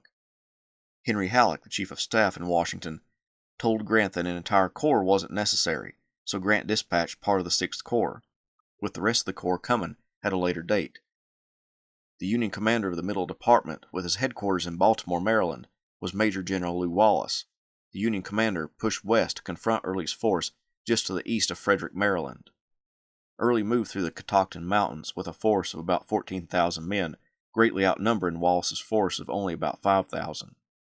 Upon entering Frederick and driving away its Union defenders, Early again requested a contribution from its townspeople, asking for $200,000. The leaders of the town begged Early to give them more time to come up with the money, which Early granted. On July 9, 1864, Early's troops collided with Wallace's at the Battle of Monocacy. The Union troops put up a stubborn stand against the numerically superior Confederates, until Early was able to find his way around the Union flank and sent the Federals into a retreat. However, even though it was a Union defeat, it delayed Early's troops for about a day, a significant amount of time. This delay would allow for Union troops from Grant's forces and other troops being sent from elsewhere to come guard the capital. As Early got closer to Washington, word spread throughout that he carried with him 50,000 veteran troops and was bent on taking over the city. The numbers were completely exaggerated, but his show of force at Monocacy and his determination of march made the Northern public see his force as much larger than it was. Early took the small force at Monocacy to mean that the capital was largely undefended and pushed off with a vigor toward Washington, heading out early on the next day, on July 10th. By dawn of July 11th, Early and his men were about a day's march away, and he planned to be at the city's outskirts by nightfall. Another part of Early's plan was to free the Confederate prisoners at Point Lookout and use them to augment his forces. He hoped that when released, they could make it to him in time. Although the force opposing Early was smaller, they did have the benefit of a system of fortifications designed to defend the city. Grant sent the remainder of the 6th Corps to Washington and also began sending the 19th Corps, fresh from its ill-fated Red River Campaign in Louisiana. With all those reinforcements, the Union could only muster around 11,000 men, but could those arrive in time to stop Early? Just a handful of regiments were on hand to defend the city as Early approached. The debilitating heat and the arduous march by Early had depleted his ranks. Just a couple thousand men were able to attack the fortifications if Early ordered them to do so. Confederate cavalry dismounted and began probing the works, and Early could see that the enemy was mostly militia, but Robert Rodes's division would need to come up to launch the attack, and it was a good distance away. So, Early waited, but as he waited, he could see dust clouds rise and blue uniformed reinforcements enter the ramparts and trenches in front of him, consisting of Fort Stevens and the works that reinforced it. As one of Early's biographers wrote, here was the Valley Army which Lee had risked losing Richmond to detach for this foray in front of the enemy's capital. Considering Lee's gamble, the hundreds of miles marched, and the casualties at the Monocacy, was the army now, like Hunter at Lynchburg, odious thought, to slink away in the night without even trying to grasp the prize? Jubal's wrathful soul rejected the very idea. On the other hand, in his cooler soldier's thoughts, he had asked himself how the thing was to be done. Lee would scarcely thank him for losing his army by reckless action. Early knew the defenses were strong, but he knew far too little of the strength manning them. Early left Rodes to fight the Battle of Fort Stevens, which was a fight that involved skirmishing, long-range marksmanship, and artillery fire, but no major attack. Early himself went a few miles to the rear to Silver Spring to the house of influential politician Francis P. Blair.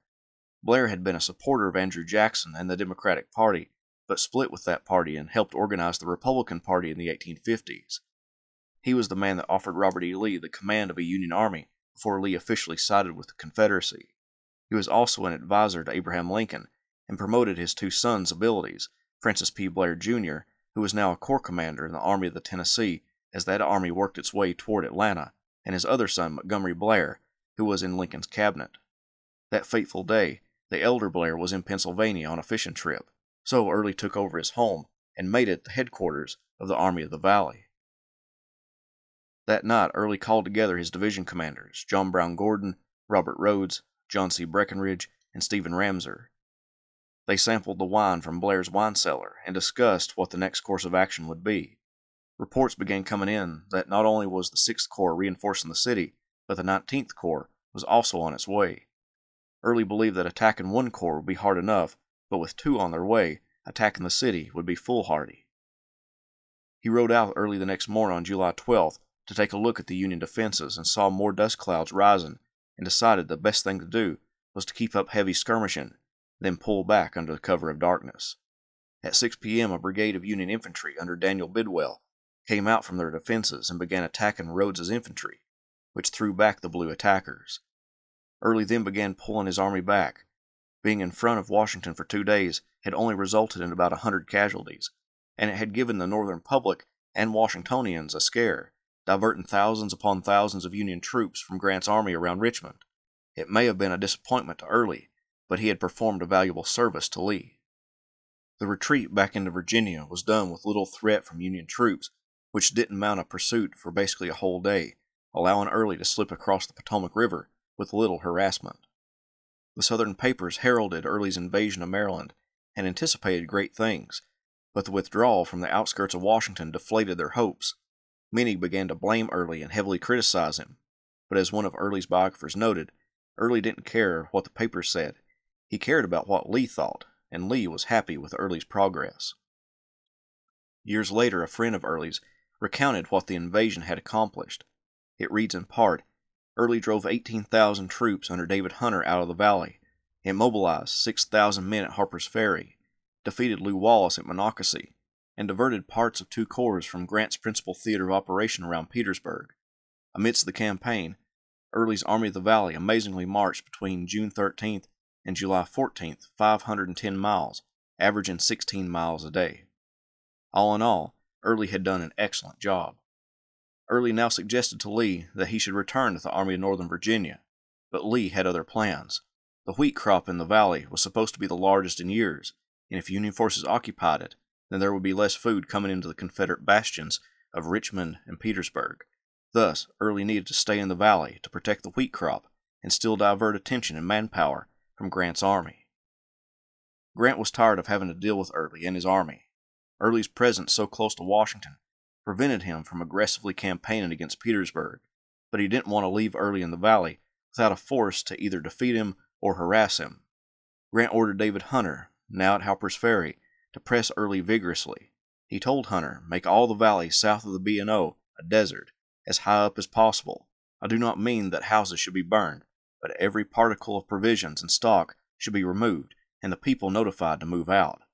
Grant ordered Hunter's men to eat out Virginia, clear and clean, as far as they go, so that crows flying over it for the balance of this season will have to carry their provender with them. Hunter would ignore the order not to burn dwellings. The day he got Grant's order, he burned the home of his first cousin, Andrew Hunter, who prosecuted John Brown in 1859 on behalf of the United States. Then he ordered the burning of the home of Edwin J. Lee, one of Robert E. Lee's distant cousins, and the home where Hunter's own niece was welcome as a refugee. Miss Edmund Lee wrote a scathing letter to Hunter. It said, "Hyena-like you have torn my heart to pieces, and demon-like you have done it without a pretext of revenge, for I never saw or harmed you. No prayer can be offered you. Were it possible for human lips to raise your name heavenward, angels would thrust the foul thing back again." These acts only hardened Early's hatred for the Union armies. He wrote, "I now came to the conclusion that we had stood the mode of warfare long enough, and that it was now time to open the eyes of the people of the North to its enormity, by an example in the way of retaliation. The fight for the Shenandoah Valley was now set. Union forces were determined to ravage the valley to prevent its sustenance from getting to Lee's army, and Confederate forces under Early were set to defend the valley from further encroachment by Federal forces. Now, too, Early had a vendetta against the Union troops, who were now making war against civilians and driving them from their homes. He hoped to end that type of warfare, or at the very least, make the Northern populace feel the Southern civilians' pain.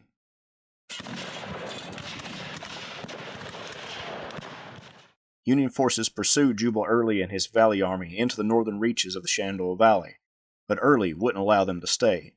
He turned on the Union foe and on July 24th attacked Union General George Crook at the Second Battle of Kernstown, driving the Federal forces north. Early bemoaned that if he had had adequate cavalry, he could have had a more complete victory. Nevertheless, the valley was now free of Union forces once again. For the burning of homes in the valley, Early decided it was time to exact revenge on the North. He chose John McCausland of his cavalry to launch a mounted raid into the north and target Chambersburg, Pennsylvania. McCausland was to request $100,000 in gold or $500,000 in northern funds from the city, or the town would be burned. With over 5,000 residents, Early believed they would be able to come up with the money. The other funds, gotten from Maryland towns, were sent to the Confederate government. This time, the funds would be distributed to the civilians who were left destitute after David Hunter burned their homes. When the Confederate cavalry made it to the town, McCausland brought its citizens together and demanded the money, but the responses varied from citizens saying they couldn't provide that much money and some outright saying they wouldn't pay anything. This could have been due to the fact that previous raids, like Jeb Stuart's in 1862 and the Gettysburg Campaign in 1863, didn't result in any great harm being done to the citizens, so they may have thought that this may have just been a big bluff. McCausland allegedly gave them a grace period, but that time span has been debated. McCausland claimed he gave them 6 hours, but the town started to be burned after 3 or 4 hours. From accounts, the burning of Chambersburg was chaotic for both citizens and Confederates. The rebels most likely set fire to the town quicker than they wanted because a Union force was rumored to be close at hand. Some of the Confederate soldiers ransacked houses and stole belongings. Others helped citizens save their possessions. At least one officer put a guard up at the Masonic Temple to prevent anyone setting fire to it. All in all, 550 buildings were burned, including 278 houses. Years later, Early defended his actions of his cavalry, writing, "I would have been fully justified by the laws of retaliation and war in burning the town without giving the inhabitants the opportunity of redeeming it." He also took responsibility for his soldiers' actions.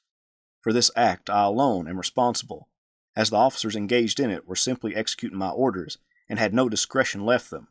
Notwithstanding the lapse of time which has occurred in the result of the war, I see no reason to regret my conduct." A drastic change was coming to the valley after the burning of Chambersburg. Abraham Lincoln and Ulysses S. Grant knew they couldn't sit idly by as Early terrorized northern cities. The political situation was becoming dire. The presidential election would take place in November, and if something strategically important didn't take place between now and then, Lincoln may be unseated as president in favor of a Democratic candidate and former commander of the Army of the Potomac, George McClellan. After months of campaigning, Grant had yet to capture Richmond or destroy Robert E. Lee's army, and now Grant was having to lay siege to the Confederate capital and Petersburg. William T. Sherman in Georgia was working his way around Atlanta, but hadn't been able to capture it. And now Early caused a tremendous uproar in the North by operating in Maryland and Pennsylvania. Grant had already dispatched David Hunter with orders to destroy anything useful to the Confederacy in the Shenandoah Valley, but now Grant would name a new commander for the Union in the Valley. He chose the commander of the Army of the Potomac's Cavalry Corps, Philip Sheridan. Sheridan served in Missouri and then took his first combat role in Mississippi at the Battle of Booneville. His performance spurred him to division command in the Army of the Ohio and then the Army of the Cumberland, where he took part in the battles of Perryville, Stones River, and Chickamauga. Sheridan endeared himself to Grant, and Grant brought him east to the Army of the Potomac when Grant became commander of all Union forces with his headquarters in the field with that army. Sheridan would be given command of the largest Union force to operate in the valley, the Army of the Shenandoah, with 35,000 infantry and 8,000 cavalry. It was made up of the 6th and 19th Union Army Corps, and the Army of West Virginia, soon to be designated the 8th Corps. Sheridan's force moved into the valley, and Early moved to block it. Sheridan didn't know Early's strength, believing it to be around 30 or 40,000. Lee also sent support to Early, detaching a division from Longstreet's corps, temporarily commanded by Richard Anderson, sending that temporary corps commander with that division to help Early. Sending the corps commander with the division acted as a ruse by Lee to make Sheridan think that the entire corps was being sent to the valley, and it worked. Sheridan pulled his force back, believing that now Early outnumbered his own. Over the next couple of days, the two armies maneuvered back and forth, trying to gain an advantage over the other. One solitary Confederate picket found himself left by the rest of the army when Early moved positions. The picket moved through the darkness, attempting to locate his division, and fell over a stone wall.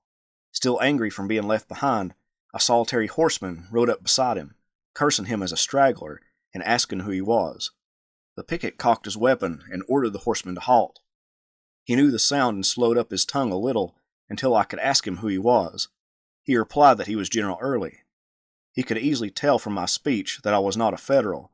I told him he lied, that I believed he was a Yankee spy. Then the old fellow started swearing again, and as I had a good deal of grit on hand, I started an opposition that fairly took his breath away. The picket asked if he knew where John B. Gordon's division was located. The horseman told him he could find Gordon 4 miles on the front row of pike beyond Winchester, then rode off, throwing a few cuss words at the picket as he left. One of Early's biographers explained, "Jubal's solitary ride could have had a number of explanations. He might have been looking for stragglers, as he claimed, or checking on the pickets. Whatever he was doing, the fact that he was alone could have been an expression of a feeling he seemed sometimes to have nursed, that all would be well if only he could fight the war by himself, relying on no one and nothing but Jubal Early." In mid-September, Robert E. Lee, needing the division from Longstreet's corps back at Richmond and Petersburg, requested those troops from Early in the valley. Early, with contempt for Sheridan and believing that the Union commander was going to simply stay idle, saw no harm in sending Anderson back to Lee. However, Sheridan got word of the movement. He and Grant met, and with them finding out that Early's force was losing soldiers, they agreed to a movement up the valley.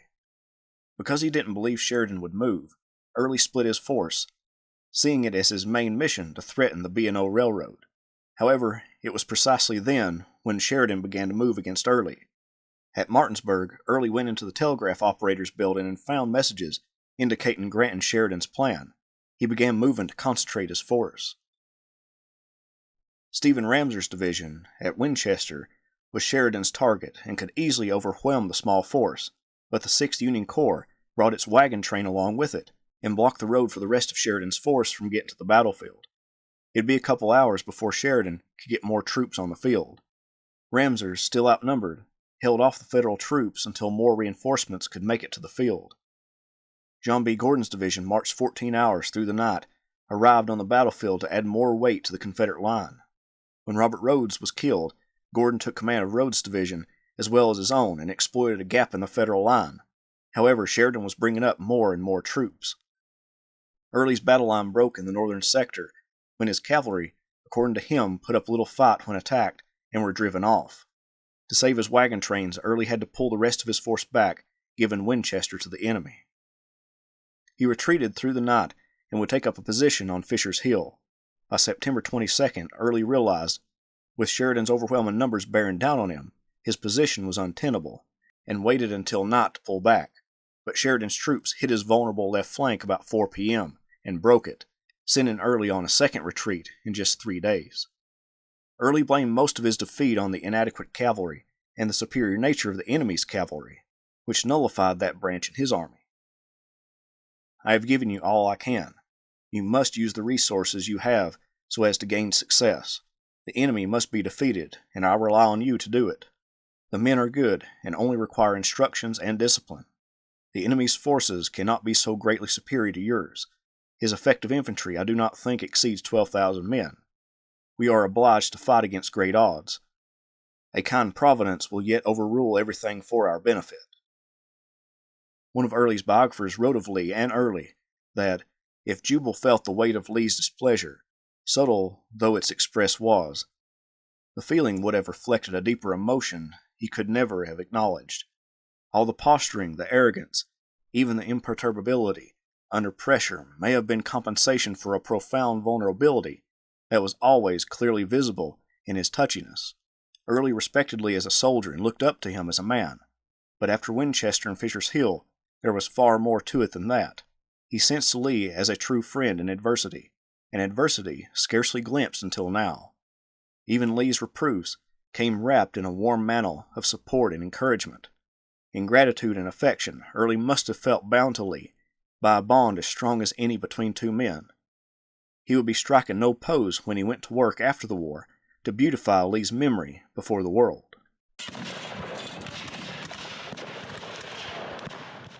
Jubal Early and his Army of the Valley withdrew up the valley with Sheridan in pursuit, but try as he might, Sheridan wasn't able to catch Early and bring him to a decisive battle. Sheridan began to worry about his supply line as his army marched south, so he decided to move back down the valley toward the Potomac and used his cavalry to burn barns, mills, and crops while running off with livestock. A Confederate horseman remarked, "A smoky trail of desolation to mark the footsteps of the Devil's Inspector General, and show in a fiery record that will last as long as the war is remembered, that the United States under the government of Satan and Lincoln sent Philip Sheridan to campaign in the Valley of Virginia." The defeats at Winchester and Fisher's Hill again made the Southern public turn on Early. One of the biggest critics of Early was the new governor of Virginia, William Extra Billy Smith, who had been a subordinate of Early during the governor's time as a Confederate soldier. Smith wrote to Robert E. Lee advising him to relieve Early from command in the valley and replace him with John Breckinridge.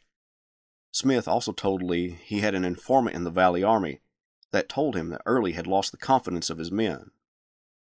Lee would tell Smith that the public opinion and the opinion of the government was simply based on results, and thus did not understand the holistic picture of the military situation in the valley. Therefore, Lee believed that Early had done nothing wrong to date. Smith quieted down, but others rose up. Senator James Orr of South Carolina accused Early of being drunk at the Third Battle of Winchester, having got intoxicated from the contents of a little black bottle. Orr put forward a resolution calling for the Senate's military committee to investigate Early. Senator Benjamin Hill from Georgia even came forward to identify the spirits as apple brandy, even though he hadn't been present at the battle to say whether Early had been drinking or not. Early would write a letter asking the Senate to do an investigation, knowing they would find no wrongdoing, but the final act that put the Senate at rest, at least for the moment, was when John Breckinridge arrived at the Capitol, and being a witness at Winchester, told the senators that the entire story of Early's intoxication was fabricated. On October 9th, Early's cavalry were harassing Federals as they moved to the northern end of the valley. The rebel horsemen camped at Tom's Brook, where Federal cavalry suddenly attacked them and drove them from the area. The battle became known as the Battle of Tom's Brook, but it got a more famous name of the Woodstock Races because of how fast the Confederate cavalry skedaddled from the area. One rebel horseman remarked that the defeat was enough to make its old commander, General Jeb Stuart, weep in his grave. Ring down the curtain on that scene, for the cavalry played a regular exeunt act. Thomas Rosser, the Confederate cavalry commander, lost basically all of his command's wagons and ambulances and lost all but one artillery piece. It was a great victory for the Federal cavalry and a horrible loss for Early, who never thought much of his own cavalry that he had use of in the valley. The devastation to the valley by Federal forces was already having negative effects on Early and the Confederacy. It was making it difficult for Early to subsist his own army in the northern reaches of the valley, so it was only natural for him to pull back further south to around Stanton, but Early wouldn't do that. There needed to be a reversal in the valley. A significant victory against Sheridan could allow the Confederacy some breathing room and allow the valley citizens to get back on their feet. Sheridan didn't suspect Early would turn on his army at its position on Cedar Creek. It wasn't the best position, but the reports from his scouts indicated that Early's force was a significant distance away, and plus, Sheridan felt that after Winchester and Fisher's Hill, Early offered no threat to his command. On the morning of October 19th, Early launched a surprise attack against Sheridan's force, hoping to bag the Union general himself at his headquarters at Belle Grove, unaware that Sheridan, fresh off a trip from Washington, D.C., wasn't at his headquarters that day, but at Winchester. The attacks turned into bloody hand-to-hand melees. A Union soldier remembered splashes of blood and zigzag trails of blood and bodies of men and horses. I never on any battlefield saw so much blood as on this of Cedar Creek. The firm limestone soil would not receive it, and there was no pitying summer grass to hide it. Initially, Early put John B. Gordon in control of the attacks, but would take control himself a little after the attacks began driving the Federals from the field. But when he took over command of the operations, and how he did so is incredibly murky. As one of his biographers explained, one comes at least to a disturbing sense that Early was not in control.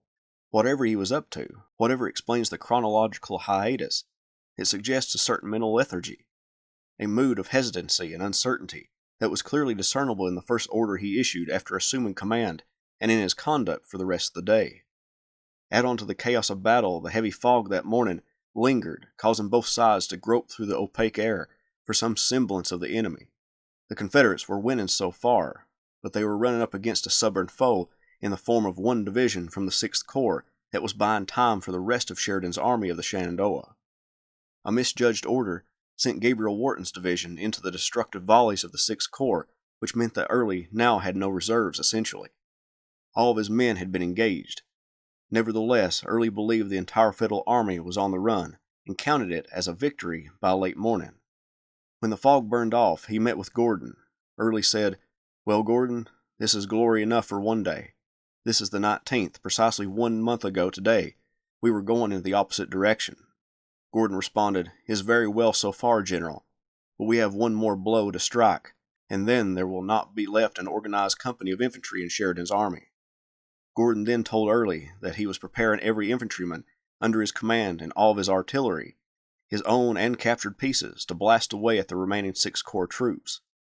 Early weirdly responded, "No use in that, they will all go directly." Gordon shot back, "That is the 6th Corps, General. It will not go unless we drive it from the field." "Yes," Early declared, "it will go too, directly."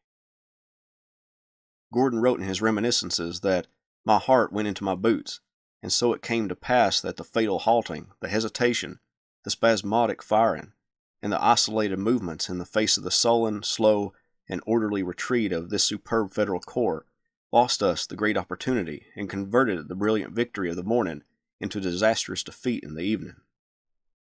Early's delay in attacking wasn't completely irresponsible. The attacks that morning confused his divisions to where many were intermingled, and he needed time to sort them out if another attack was made. Plus, Federal cavalry coming from the north threatened his right flank and rear. Hours went by, and this gave Sheridan enough time to organize his own troops for an attack, which he did after 3 p.m. The attack found a gap unobserved by Early in his own line and rolled up the Confederate brigades like a scroll. Early and his Army of the Valley ran for their lives south toward Newmarket. It was a miserable defeat for the Confederates, who just a few hours earlier seemed to have the entire battle wrapped up in their favor. A member of Joseph Kershaw's division remembered the retreat. Up the valley, this routed, disorganized rabble, it could not be called an army, marched. Every man as he saw fit, here a general at the head of a few squads called regiments, or a colonel or captain with a few men at his heels, some with colors and some without, here a colonel without a man, there a score or two of men without a commissioned officer. At one point we passed General Early, sitting on his horse by the roadside, viewing the motley crew as it passed by. He looked sour and haggard. You could see by the expression of his face the great weight upon his mind, the deep disappointment, his unspoken disappointment. The Battle of Cedar Creek was the breaking point for Early's time as commander of the 2nd Corps of the Army of Northern Virginia, and its status as the Army of the Valley when detached. Robert E. Lee knew he couldn't retain Early as the 2nd Corps commander when it came to Richmond and Petersburg. He allowed Early to remain in the Valley, but would siphon off troops as needed. In mid-November, Kershaw's division of Longstreet's Corps was sent to Richmond, and in December, the 2nd Corps, now under John B. Gordon, left the Valley and rejoined the Army of Northern Virginia. Early was left with Wharton's small division and some artillery and cavalry to guard the Valley. Sheridan kept a large force in the Shenandoah, but when the 2nd Corps left, he sent the 6th Corps back to Grant. After Cedar Creek and while still in the Valley, Early attended a church service on Sunday. During the sermon, the preacher asked the congregation about the resurrection. What would be your feelings on that day? What would be your feelings at seeing all the dear ones who have gone before rise on that dread occasion? What would be your feelings at seeing those gallant ones who have given up their lives for their beloved country, rising in their thousands and marching in solemn procession? The preacher and the congregation were shocked when Early loudly answered, "I would conscript every one of them." When 1865 dawned, Early went to meet General Lee in Richmond. Lee instructed him to do the best he could with the forces he had and assured him that his presence in the Valley prevented valuable troops from being sent to Grant. In February, Early's command expanded, at least on paper. John C. Breckinridge, the commander of the Department of Southwestern Virginia and East Tennessee, became Secretary of War when James Seddon left the cabinet position. This left a vacancy in that department. Early, because of his close proximity to and the geographical connection between the Valley and the Department of Southwest Virginia, was given command of that department as well. Also in February, Sheridan got orders to attack Lynchburg, to dismantle the railroad and any other infrastructure present there, then proceed to Grant. Early was determined to hold Sheridan at bay for as long as he could, deciding to make a stand at Waynesboro. His defensive line had a significant flaw. His left flank wasn't anchored, it was in the air. In reality, even if the Federals hadn't found the flaw in his line, the rebels under Early would most likely have broke under the weight of the Union attacks either way. But Sheridan's men broke Early's left flank and scattered the force. From atop an eminence, Early watched as his command disintegrated. Even his headquarters wagon was captured. In mid-March, Early traveled to Abingdon, Virginia, the official headquarters for the Department of Southwestern Virginia, where he remained until March 30th. When a telegram arrived for him from Lee, the power of the politicians and the public was too much for Lee to fight against in their attacks on Early. Lee was now bringing most of his capable troops to Petersburg, but Early wouldn't be coming. The affair at Waynesboro forced him to remove Early from command of the department entirely. He was to give Lunsford Lomax command over the troops in the Valley and hand over departmental duties to John Eccles. In the telegram that Lee sent, it said a letter would follow. Early left Abingdon for his home at Rocky Mount, but didn't make it far before being overcome with pneumonia. He stayed a few days with his sister in Marion, Virginia, before continuing toward home. First by rail and then by an ambulance, it was riding over the rough Virginia roads in an ambulance that he received word that Lee had surrendered at Appomattox Courthouse. He turned in torment on a litter, groaned, cursed, and then cried out, "Blow your horn, Gabriel." While staying at a friend's house in Rocky Mount, Early received a letter from Lee that had been promised in his March 30th telegram. It read in part, "My telegram will have informed you that I deem a change of commanders in your department necessary, but it is due to your zealous and patriotic services that I should explain the reasons that prompted my action. The situation of affairs is such that we can neglect no means calculated to develop the resources we possess to the greatest extent and make them as efficient as possible. To this end, it is essential that we should have the cheerful and hearty support of the people and the full confidence of the soldiers, without which our efforts would be embarrassed and our means of resistance weakened. I have reluctantly arrived at the conclusion that you cannot command the united and willing cooperation which is essential to success. Your reverses in the valley, of which the public and the army judge chiefly by the results, have, I fear, impaired your influence, both with the people and the soldiers, and would add greatly to the difficulties which will, under any circumstances, attend our military operations in southwestern Virginia. While my own confidence in your ability, zeal, and devotion to the cause is unimpaired, I have nevertheless felt that I could not oppose what seems to be the current of opinion, without injustice to your reputation and injury to the service. I am sure that you will understand and appreciate my motives, and that no one will be more ready than yourself to acquiesce in any measures which the interest of the country may seem to require, regardless of all personal considerations. Thanking you for your fidelity and energy with which you have always supported my efforts, and for the courage and devotion you have ever manifested in the service of the country, I am very respectfully and truly your obedient servant, R.E. Lee, General. After the surrender of Lee at Appomattox, other Confederate forces fell like dominoes, unable or unwilling to go on. Early remained at his home in Rocky Mount, Virginia, as those armies and garrisons capitulated to Union forces. For a man who took such a prominent role in the conflict, his lack of prominence in its final stage seems incredibly anticlimactic. However, as a new era dawned in the wake of the death of the Confederacy, Early would take a much more prominent role in the reconstruction that followed the war as the defender of the lost cause.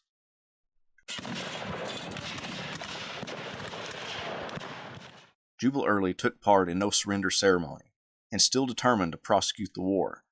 With Lee's army surrendered, and the Army of Tennessee under Joseph E. Johnston doing the same in late April, Early struck off for the Trans-Mississippi Department in search of Edmund Kirby Smith and his army.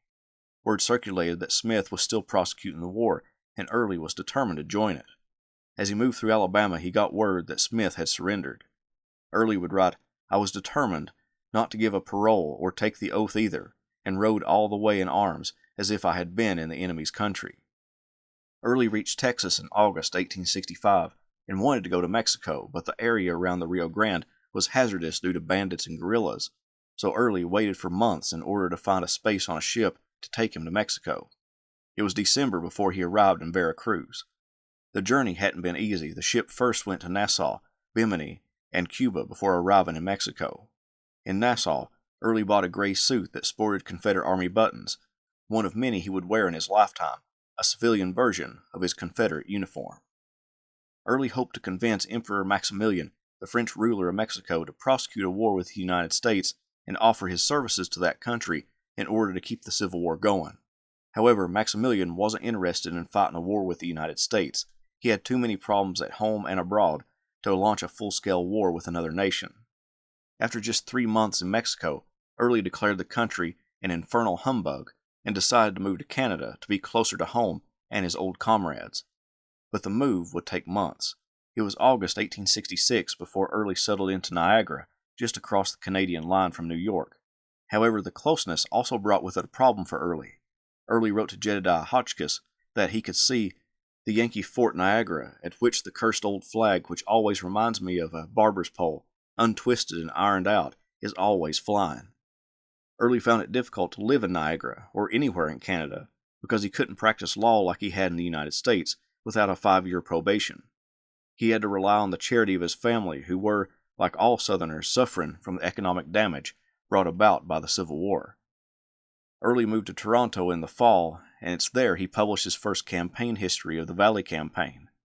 Early heard about Robert E. Lee asking President Andrew Johnson for a pardon and although the former Army commander was trying to set an example for other Southerners to follow, Early saw it as admitting that the Southerners had committed a mistake in fighting the war, and so Early resisted any semblance of behaving as if he was in the wrong.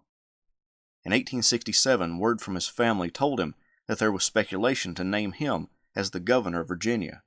Early wrote back that his temper would doom him for such an office. If I were made governor, I would have the whole state in another war in less than a week, so it is idle to talk about it, even if there were any prospect of my election.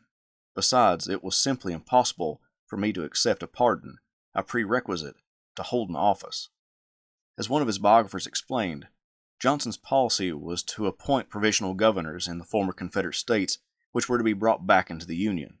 To accomplish this, conventions called by the governors were to amend the state's antebellum constitutions so as to enfranchise most of the same white men who had been voters before 1861, as long as they swore an oath of loyalty to the United States. Among those disfranchised were former Confederate leaders like Early and men worth $20,000 or more. Like Lee, such notables had to apply personally to President Johnson for their pardons. Early utterly rejected these terms.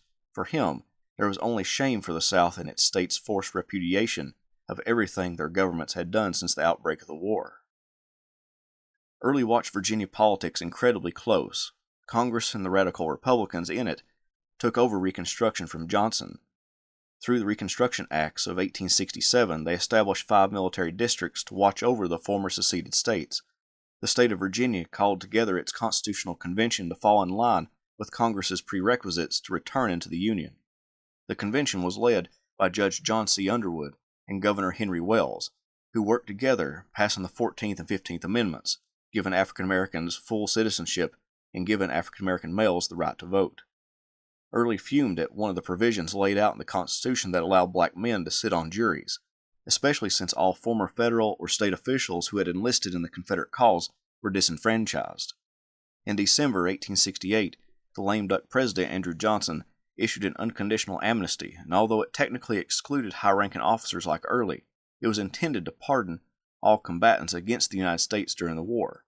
Early wrote of the pardon, "Looking upon this proclamation as a final acknowledgment by the government of its inability to hold us responsible under the laws and Constitution as they stood for our resistance to their usurpations and encroachments, I accept it in that light and not as a pardon for any offense committed.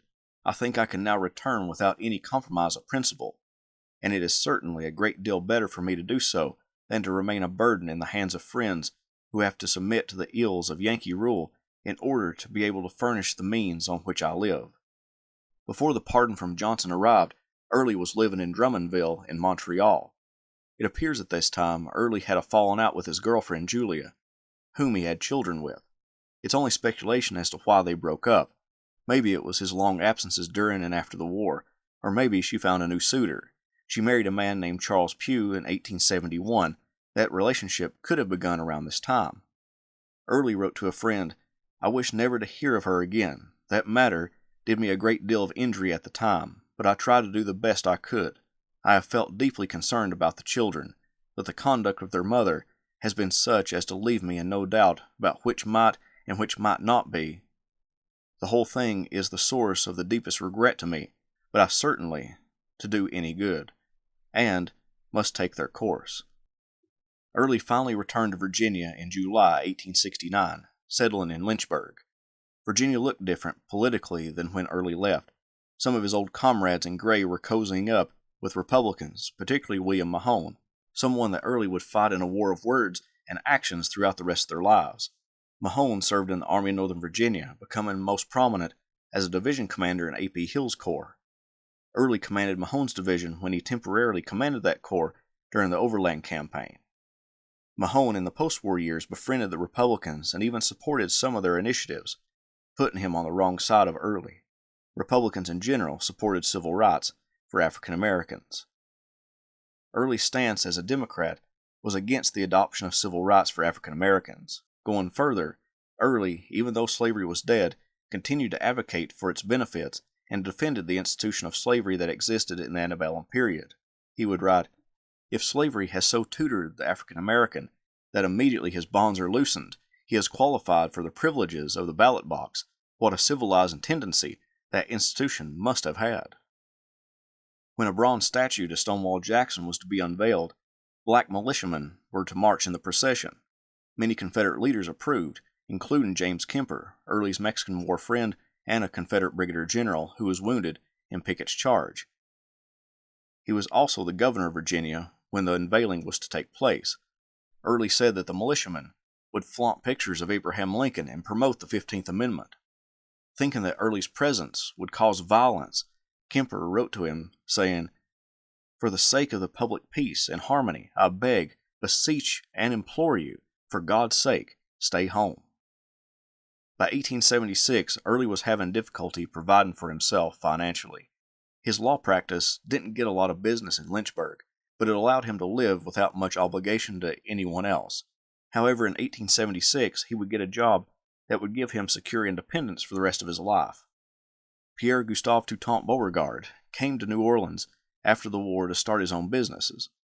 When the state of Louisiana chartered a lottery, the Louisiana State Lottery Company approached Beauregard to be one of 2 lottery supervisors. When Beauregard accepted, he got to choose the other supervisor. He chose Wade Hampton, the former cavalry commander, but he was running for governor of South Carolina. Hampton said he would take the position if he lost, but he won. Beauregard's second choice was Early, who he offered the position to in December 1876. Early would accept.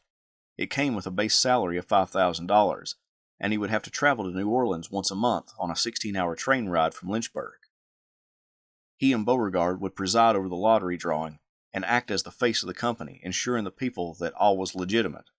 They would hold their positions until 1894, when the company packed up and moved to Honduras. Early used the salary from the lottery as a way to direct his attention to his true passion, development of the Southern lost cause. As one of Early's biographers explained, a source of distress was the fact that Southerners were Americans, steeped in the unique American legend of success and victory. Until 1865, no white Americans had ever had to come to grips with a total collective failure. History, to paraphrase Arnold Toynbee, had always been something unpleasant that happens to other people. Suddenly, Southerners were America's other people. As the decades passed, some shed the illusions of fulfillment and innocence once shared with their northern brethren. Some did not, but all faced the same unpleasantness. For those like him who held back from learning the lesson, resistance to history's chastisement could obviously not extend to the resumption of armed hostilities. The struggle that was waged perforce evolved into a largely unsuccessful attempt to handle the psychological trauma of defeat. The effort became known as the Lost Cause. In this effort to deal with the trauma of defeat, Early took a prominent role. The Southern Historical Society was created to document, compile, and disseminate what Early and others regarded as the true story of the war. The doctrine held that the Confederate soldier was a better fighter than its Union counterpart, and that the Union Army was in some way un-American because of its use of immigrants in the Army's ranks. The idea of the Southern soldier being superior to the Northern one made its declaration that the South was simply overpowered by superior numbers, and that if it was a fair fight, that the South would have won because of their own superiority. Within this construction of the Southern soldier in the public mind, Lost Causers lifted up Robert E. Lee to demigod status. One of Early's biographers explained, "Seen as a Christ-like figure, Lee acquired an image of moral purity and martial perfection that raised him, and by association all male white Southerners, above the level of ordinary men. Such an image was an eloquent denial of defeat. Lee could be trodden down by barbarians, but was ultimately invincible. A society that could produce such a man, it was strongly implied, could do no wrong." Lee's demigod status and near perfection allowed Lost Causers to attack an enemy from within as the reason for the South's demise, James Longstreet. They blamed him for delaying the attack at Gettysburg on July 2nd. When Longstreet criticized Lee about Gettysburg, that was another strike against Longstreet, and then he joined the Republican Party after the war, which made men like Early see Longstreet even more as stabbing the Confederacy in the back. Although Early didn't start the Southern Historical Society, he took over as vice president of its Virginia contingent when Robert E. Lee passed away, and in 1873, at a meeting with 22 delegates in Virginia, Early was elected president of the Southern Historical Society. As president, Early packed the society and its executive committee full of Virginians. He believed that Virginia did and still should take a prominent role in the Confederacy's history and its memory. When the Southern Historical Society papers became the outlet for the Society's publications, in its first year, 29 articles were written on the Army of Northern Virginia, with only 4 devoted to armies elsewhere. During Virginia's secession convention, Early battled against secessionists who cited Lincoln's threat to slavery as their main reason for wanting to leave the Union. Early shot back at them by saying that the high number of non-slaveholding whites would be negatively affected by secession. Despite his own battles against slaveholders in the secession convention, Early and other founders of the Lost Cause realized the Confederacy's noble struggle would be dashed if linked with slavery. They began to pivot more towards Southern independence as the righteous cause it talked about so often.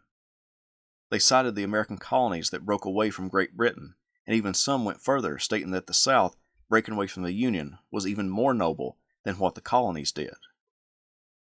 Within weeks after Robert E. Lee passed in 1870, Early and others began an effort to raise funds to build a statue to their fallen commander. Some tried to get Mrs. Lee to allow them to bury the general in Hollywood Cemetery in Richmond, but the family wanted him buried in Lexington, Virginia. Eventually, it would be worked out that a mausoleum to Lee would be built at Washington and Lee University, but a statue would be placed in Richmond.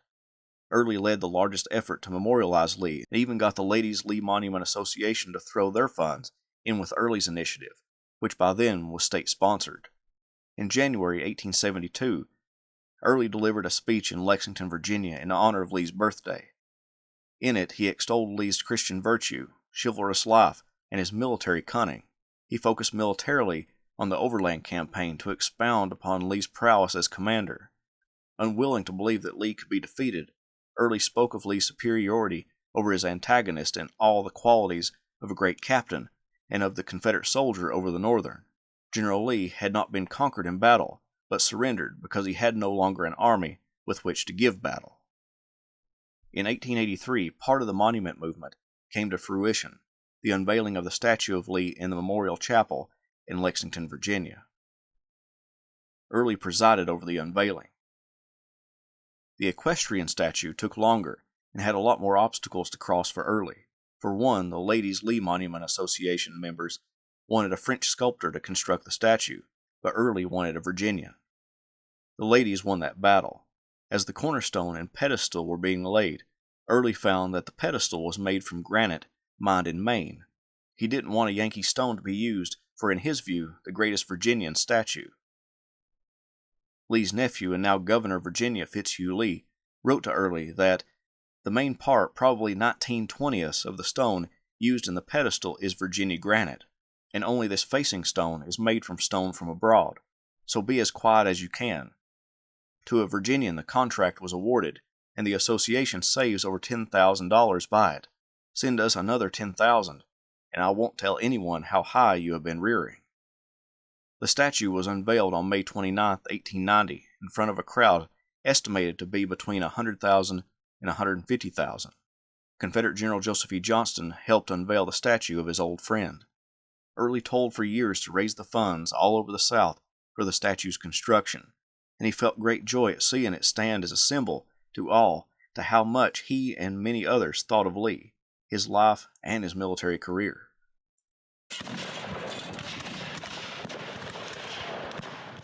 The cult created around Robert E. Lee and fostered by Jubal Early grew and grew in the years after the Army commander's death. The statue in Richmond, Virginia was unveiled in the 1890s, but in between his death and the unveiling and beyond, Early fought a brutal war of words with Lee's old warhorse, James Longstreet. Longstreet had become the target of the Lost Causers for a couple of reasons.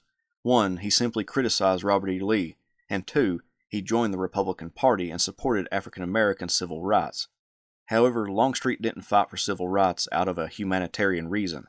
He believed that voting rights for black men was inevitable, and that the best way to control the African American population would be to join the Republican Party. Longstreet's detractors ignored his white supremacist reasons for joining the party and attacked him as a traitor to the Confederacy and the Confederate cause. This made him an easy target for Early, who truly believed Longstreet was to blame for the debacle at Gettysburg. But because Early already put Lee on a pedestal, Early was looking for someone to blame other than Lee. To make matters even worse for Longstreet, Longstreet himself began writing and telling the public that he was Lee's closest advisor, and he definitely was, but he went further and began to take credit for all of Lee's successes, saying that he was the one who gave Lee his best ideas, and when Lee lost, it was because he went against Longstreet's judgment. Early and Longstreet began a war of words, as Early attempted to discredit Longstreet and praise Lee, and Longstreet attempted to clear his name of wrongdoing. Early went after Longstreet with an unremitting pen. In the 1870s, Early and other members of the Lee cult would write articles praising Lee and attacking Longstreet. They would be in retaliation to a series of Longstreet articles published in the Philadelphia Times. After reading some of the articles, Early had the ammunition to fire back at Longstreet. Early knew that from Longstreet's wounding, at the Battle of the Wilderness, Longstreet got wounded by his own men along the Orange Plank Road. The wound essentially paralyzed his right arm. He therefore needed help writing articles fighting back against Early. Early picked up on this and attacked Longstreet for using another writer to construct his articles. Early even called it unmanly to do so. Longstreet responded to this attack by writing, "Without proceeding directly against the essential parts of my narrative, they raise a clamor of objection and denial. One of the chief elements of this tom-tom warfare is found in the fact that, owing to wounds received in the honorable service of my country which have virtually paralyzed my right arm, and made it impossible for me to write, save under great pain and constraint, I have been compelled to accept the services of a professional writer. Upon such trifling casuals as this, do my enemies propose to build their histories and amend mine. The attempt is at once pitiful and disgraceful." Early enlisted the help of as many pro-Lee forces as he could muster to discredit all of Longstreet's accounts of the Battle of Gettysburg and accused him of insubordination by not attacking the Union earlier on the second day of the battle. Men like Cadmus Wilcox and William C. Oates threw in their opinions on the matter and attacked Longstreet for his actions at Gettysburg.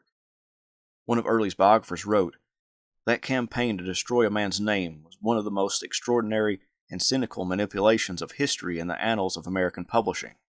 The hand that fine-tuned the campaign was that of a clever lawyer, as well as a master editor and writer. Jubal acted the prosecutor, judge, and jury. His weapons were the number and diversity of witnesses. The authors within the Southern Historical Society papers, the defendant implicating himself on the stand, the use of Longstreet's own writings, albeit unauthorized, the marshaling of evidence, the detailed tracking of events in the Gettysburg battle, meticulously accurate in many important respects, and thus more credible. The total presentation adds up to a carefully contrived tissue of falsehood, all the more devastating for its mimicry of justice and fairness, abetted by Longstreet's own stubborn refusal to protect himself effectively, for that matter his apparent willingness to dig his own grave. Jubal's victory was almost a foregone conclusion." The contrived tissue of falsehood refers to William Pendleton's assertion that there was a dawn order for July 2nd for Longstreet to attack. Lee's own staffers refuted the claim, but it stuck nonetheless. Jefferson Davis, the one and only president of the Confederacy, quoted Pendleton's speech about the dawn order in his book, The Rise and Fall of the Confederate Government, adding more weight against Longstreet. Early's campaign destroyed Longstreet's reputation with former Confederates and their descendants, so much so that when Longstreet died, less than 5% of the United Confederate Veterans Groups approved resolutions to pay tribute to Longstreet. The United Daughters of the Confederacy in Savannah, Georgia, refused to send flowers to Longstreet's funeral. Early recalled that he didn't like to engage with former Confederates in battles of words over memory, but he relished his battles with ex-Confederate William Mahone. Mahone in the post-war period snuggled up to Republicans and even advocated for some of their policies. He also became wealthy from his railroad interests. When a flattering biographical article came out about Mahone in a historical magazine, near the top it stated that the manuscript had been shown to Mahone and approved of by him as to its historical accuracy. Early was already irritated at Mahone, and he used this article to whittle away at him. For one, Mahone claimed to have captured Union Army Commander George Meade's headquarters and run the general off the field at Spotsylvania Courthouse. Early attacked him for lying and disrespecting other Confederate generals in the process. Also within Mahone's article, the author stated, Mahone's judgment was justified by the proverb in regard to Early at West Point that although his name was Early, he was always late. Mahone said that he did not like to fight under him, that Jubal was always hesitating whether to fight or not. He would ride up and down the lines from 15 to 20 minutes debating whether or not to begin, whereas the battle was to be lost or won meanwhile. Early called out Mahone in a personal letter citing the article. Mahone wrote back if he could see the article because he had not read it. Early sent the magazine a few days later. Mahone responded in a long, rambling letter, half apologizing and half standing up for some of his statements, admitting that he had only seen an abbreviated portion before this time. Early responded, "To escape from this dilemma, you have resorted to the expedient of all men who embark on a career of deception, and like all such men, you have signally failed in your purpose. Your whole answer is disingenuous and evasive. You have not responded to the question whether you use the language quoted, but have put in a sort of special plea, very unskilfully drawn, and which I cannot but regard as a miserable subterfuge." Early declared Mahone palpably guilty of a most unsoldierly and unworthy attempt to establish for yourself a fictitious reputation upon the ruins of those of your brother officers. In the whole memoir, I have failed to discover a solitary expression of a kind or liberal word or sentiment in regard to any of your old comrades, from the commanding general down, save and except General Jackson, under whom you never serviced, and along with praise of him is the impudent pretense that his mantle had fallen on you. Great God, Stonewall Jackson and Billy Mahone, Hyperion to a satyr! I cannot pursue this subject further, and leave you alone in your glory. With Early's harsh words, Lee's bad old man had boxed Mahone into a corner. He could either retract his statements in the article and lose face, or challenge Early to a duel. Before a duel could be challenged, friends of Early and friends of Mahone stepped in and interceded. The result benefited Early greatly. Early would withdraw his offensive letter, and Mahone would acknowledge Jubal's right to question the article, disavow any intention to hurt Early or anyone else, and recognize that an injustice had been done. In 1890, Early's old enemy from the valley, Major General George Crook, came to visit him in Lynchburg. Crook remained in the army after the war and was still actively serving. He gave a great account of Early in this later stage of the general's life. While waiting, we met General Early. He is much stooped and enfeebled, but as bitter and violent as an adder. He has no use for the government or northern people, boasts of his being unreconstructed, and that he won't accept a pardon for his rebellious offenses. He is living entirely in the past. He has fought his battles so many times that he has worked himself into the belief that many of the exaggerated and some ridiculous stories he tells are true. We sat up with him until after 12 midnight, taking a hot scotch with him the last thing. Lieutenant Lyman Kennon came to visit the general around this time too. He was writing a study of the 1864 Valley Campaign and wanted to interview Early. Early agreed, and over the course of 3 days they talked and visited the Lynchburg battlefield. On the way back from the battlefield into the town of Lynchburg, Early pointed to a few houses along one particular street and announced, "Here is where the accommodating ladies of the town live. There's one of them now, sitting in the window." A young man named Robert Yancey befriended Early and enjoyed spending time with the general, hearing the stories of the war. Yancey loved to recount one story where, while Early was away, the building where Early lived and worked had been damaged by fire and became condemned and in the process of being destroyed. Early arrived in town and went upstairs to his room, sat down at his table, and began going through his belongings and stacks of papers. All of a sudden the building collapsed. Yancey organized a rescue party and they began to search for the old man. Amazingly, they found him. The timbers of the building, instead of falling on Early, acted as a brace against the rest of the building falling on him. When Yancey found the old man covered in plaster dust, Early enthusiastically responded, "Hey, Bob, blast my hat to hell. I didn't know you were up there, boy. You get me a julep." Yancey brought him a couple of juleps and sent them down into the rubble in a basket.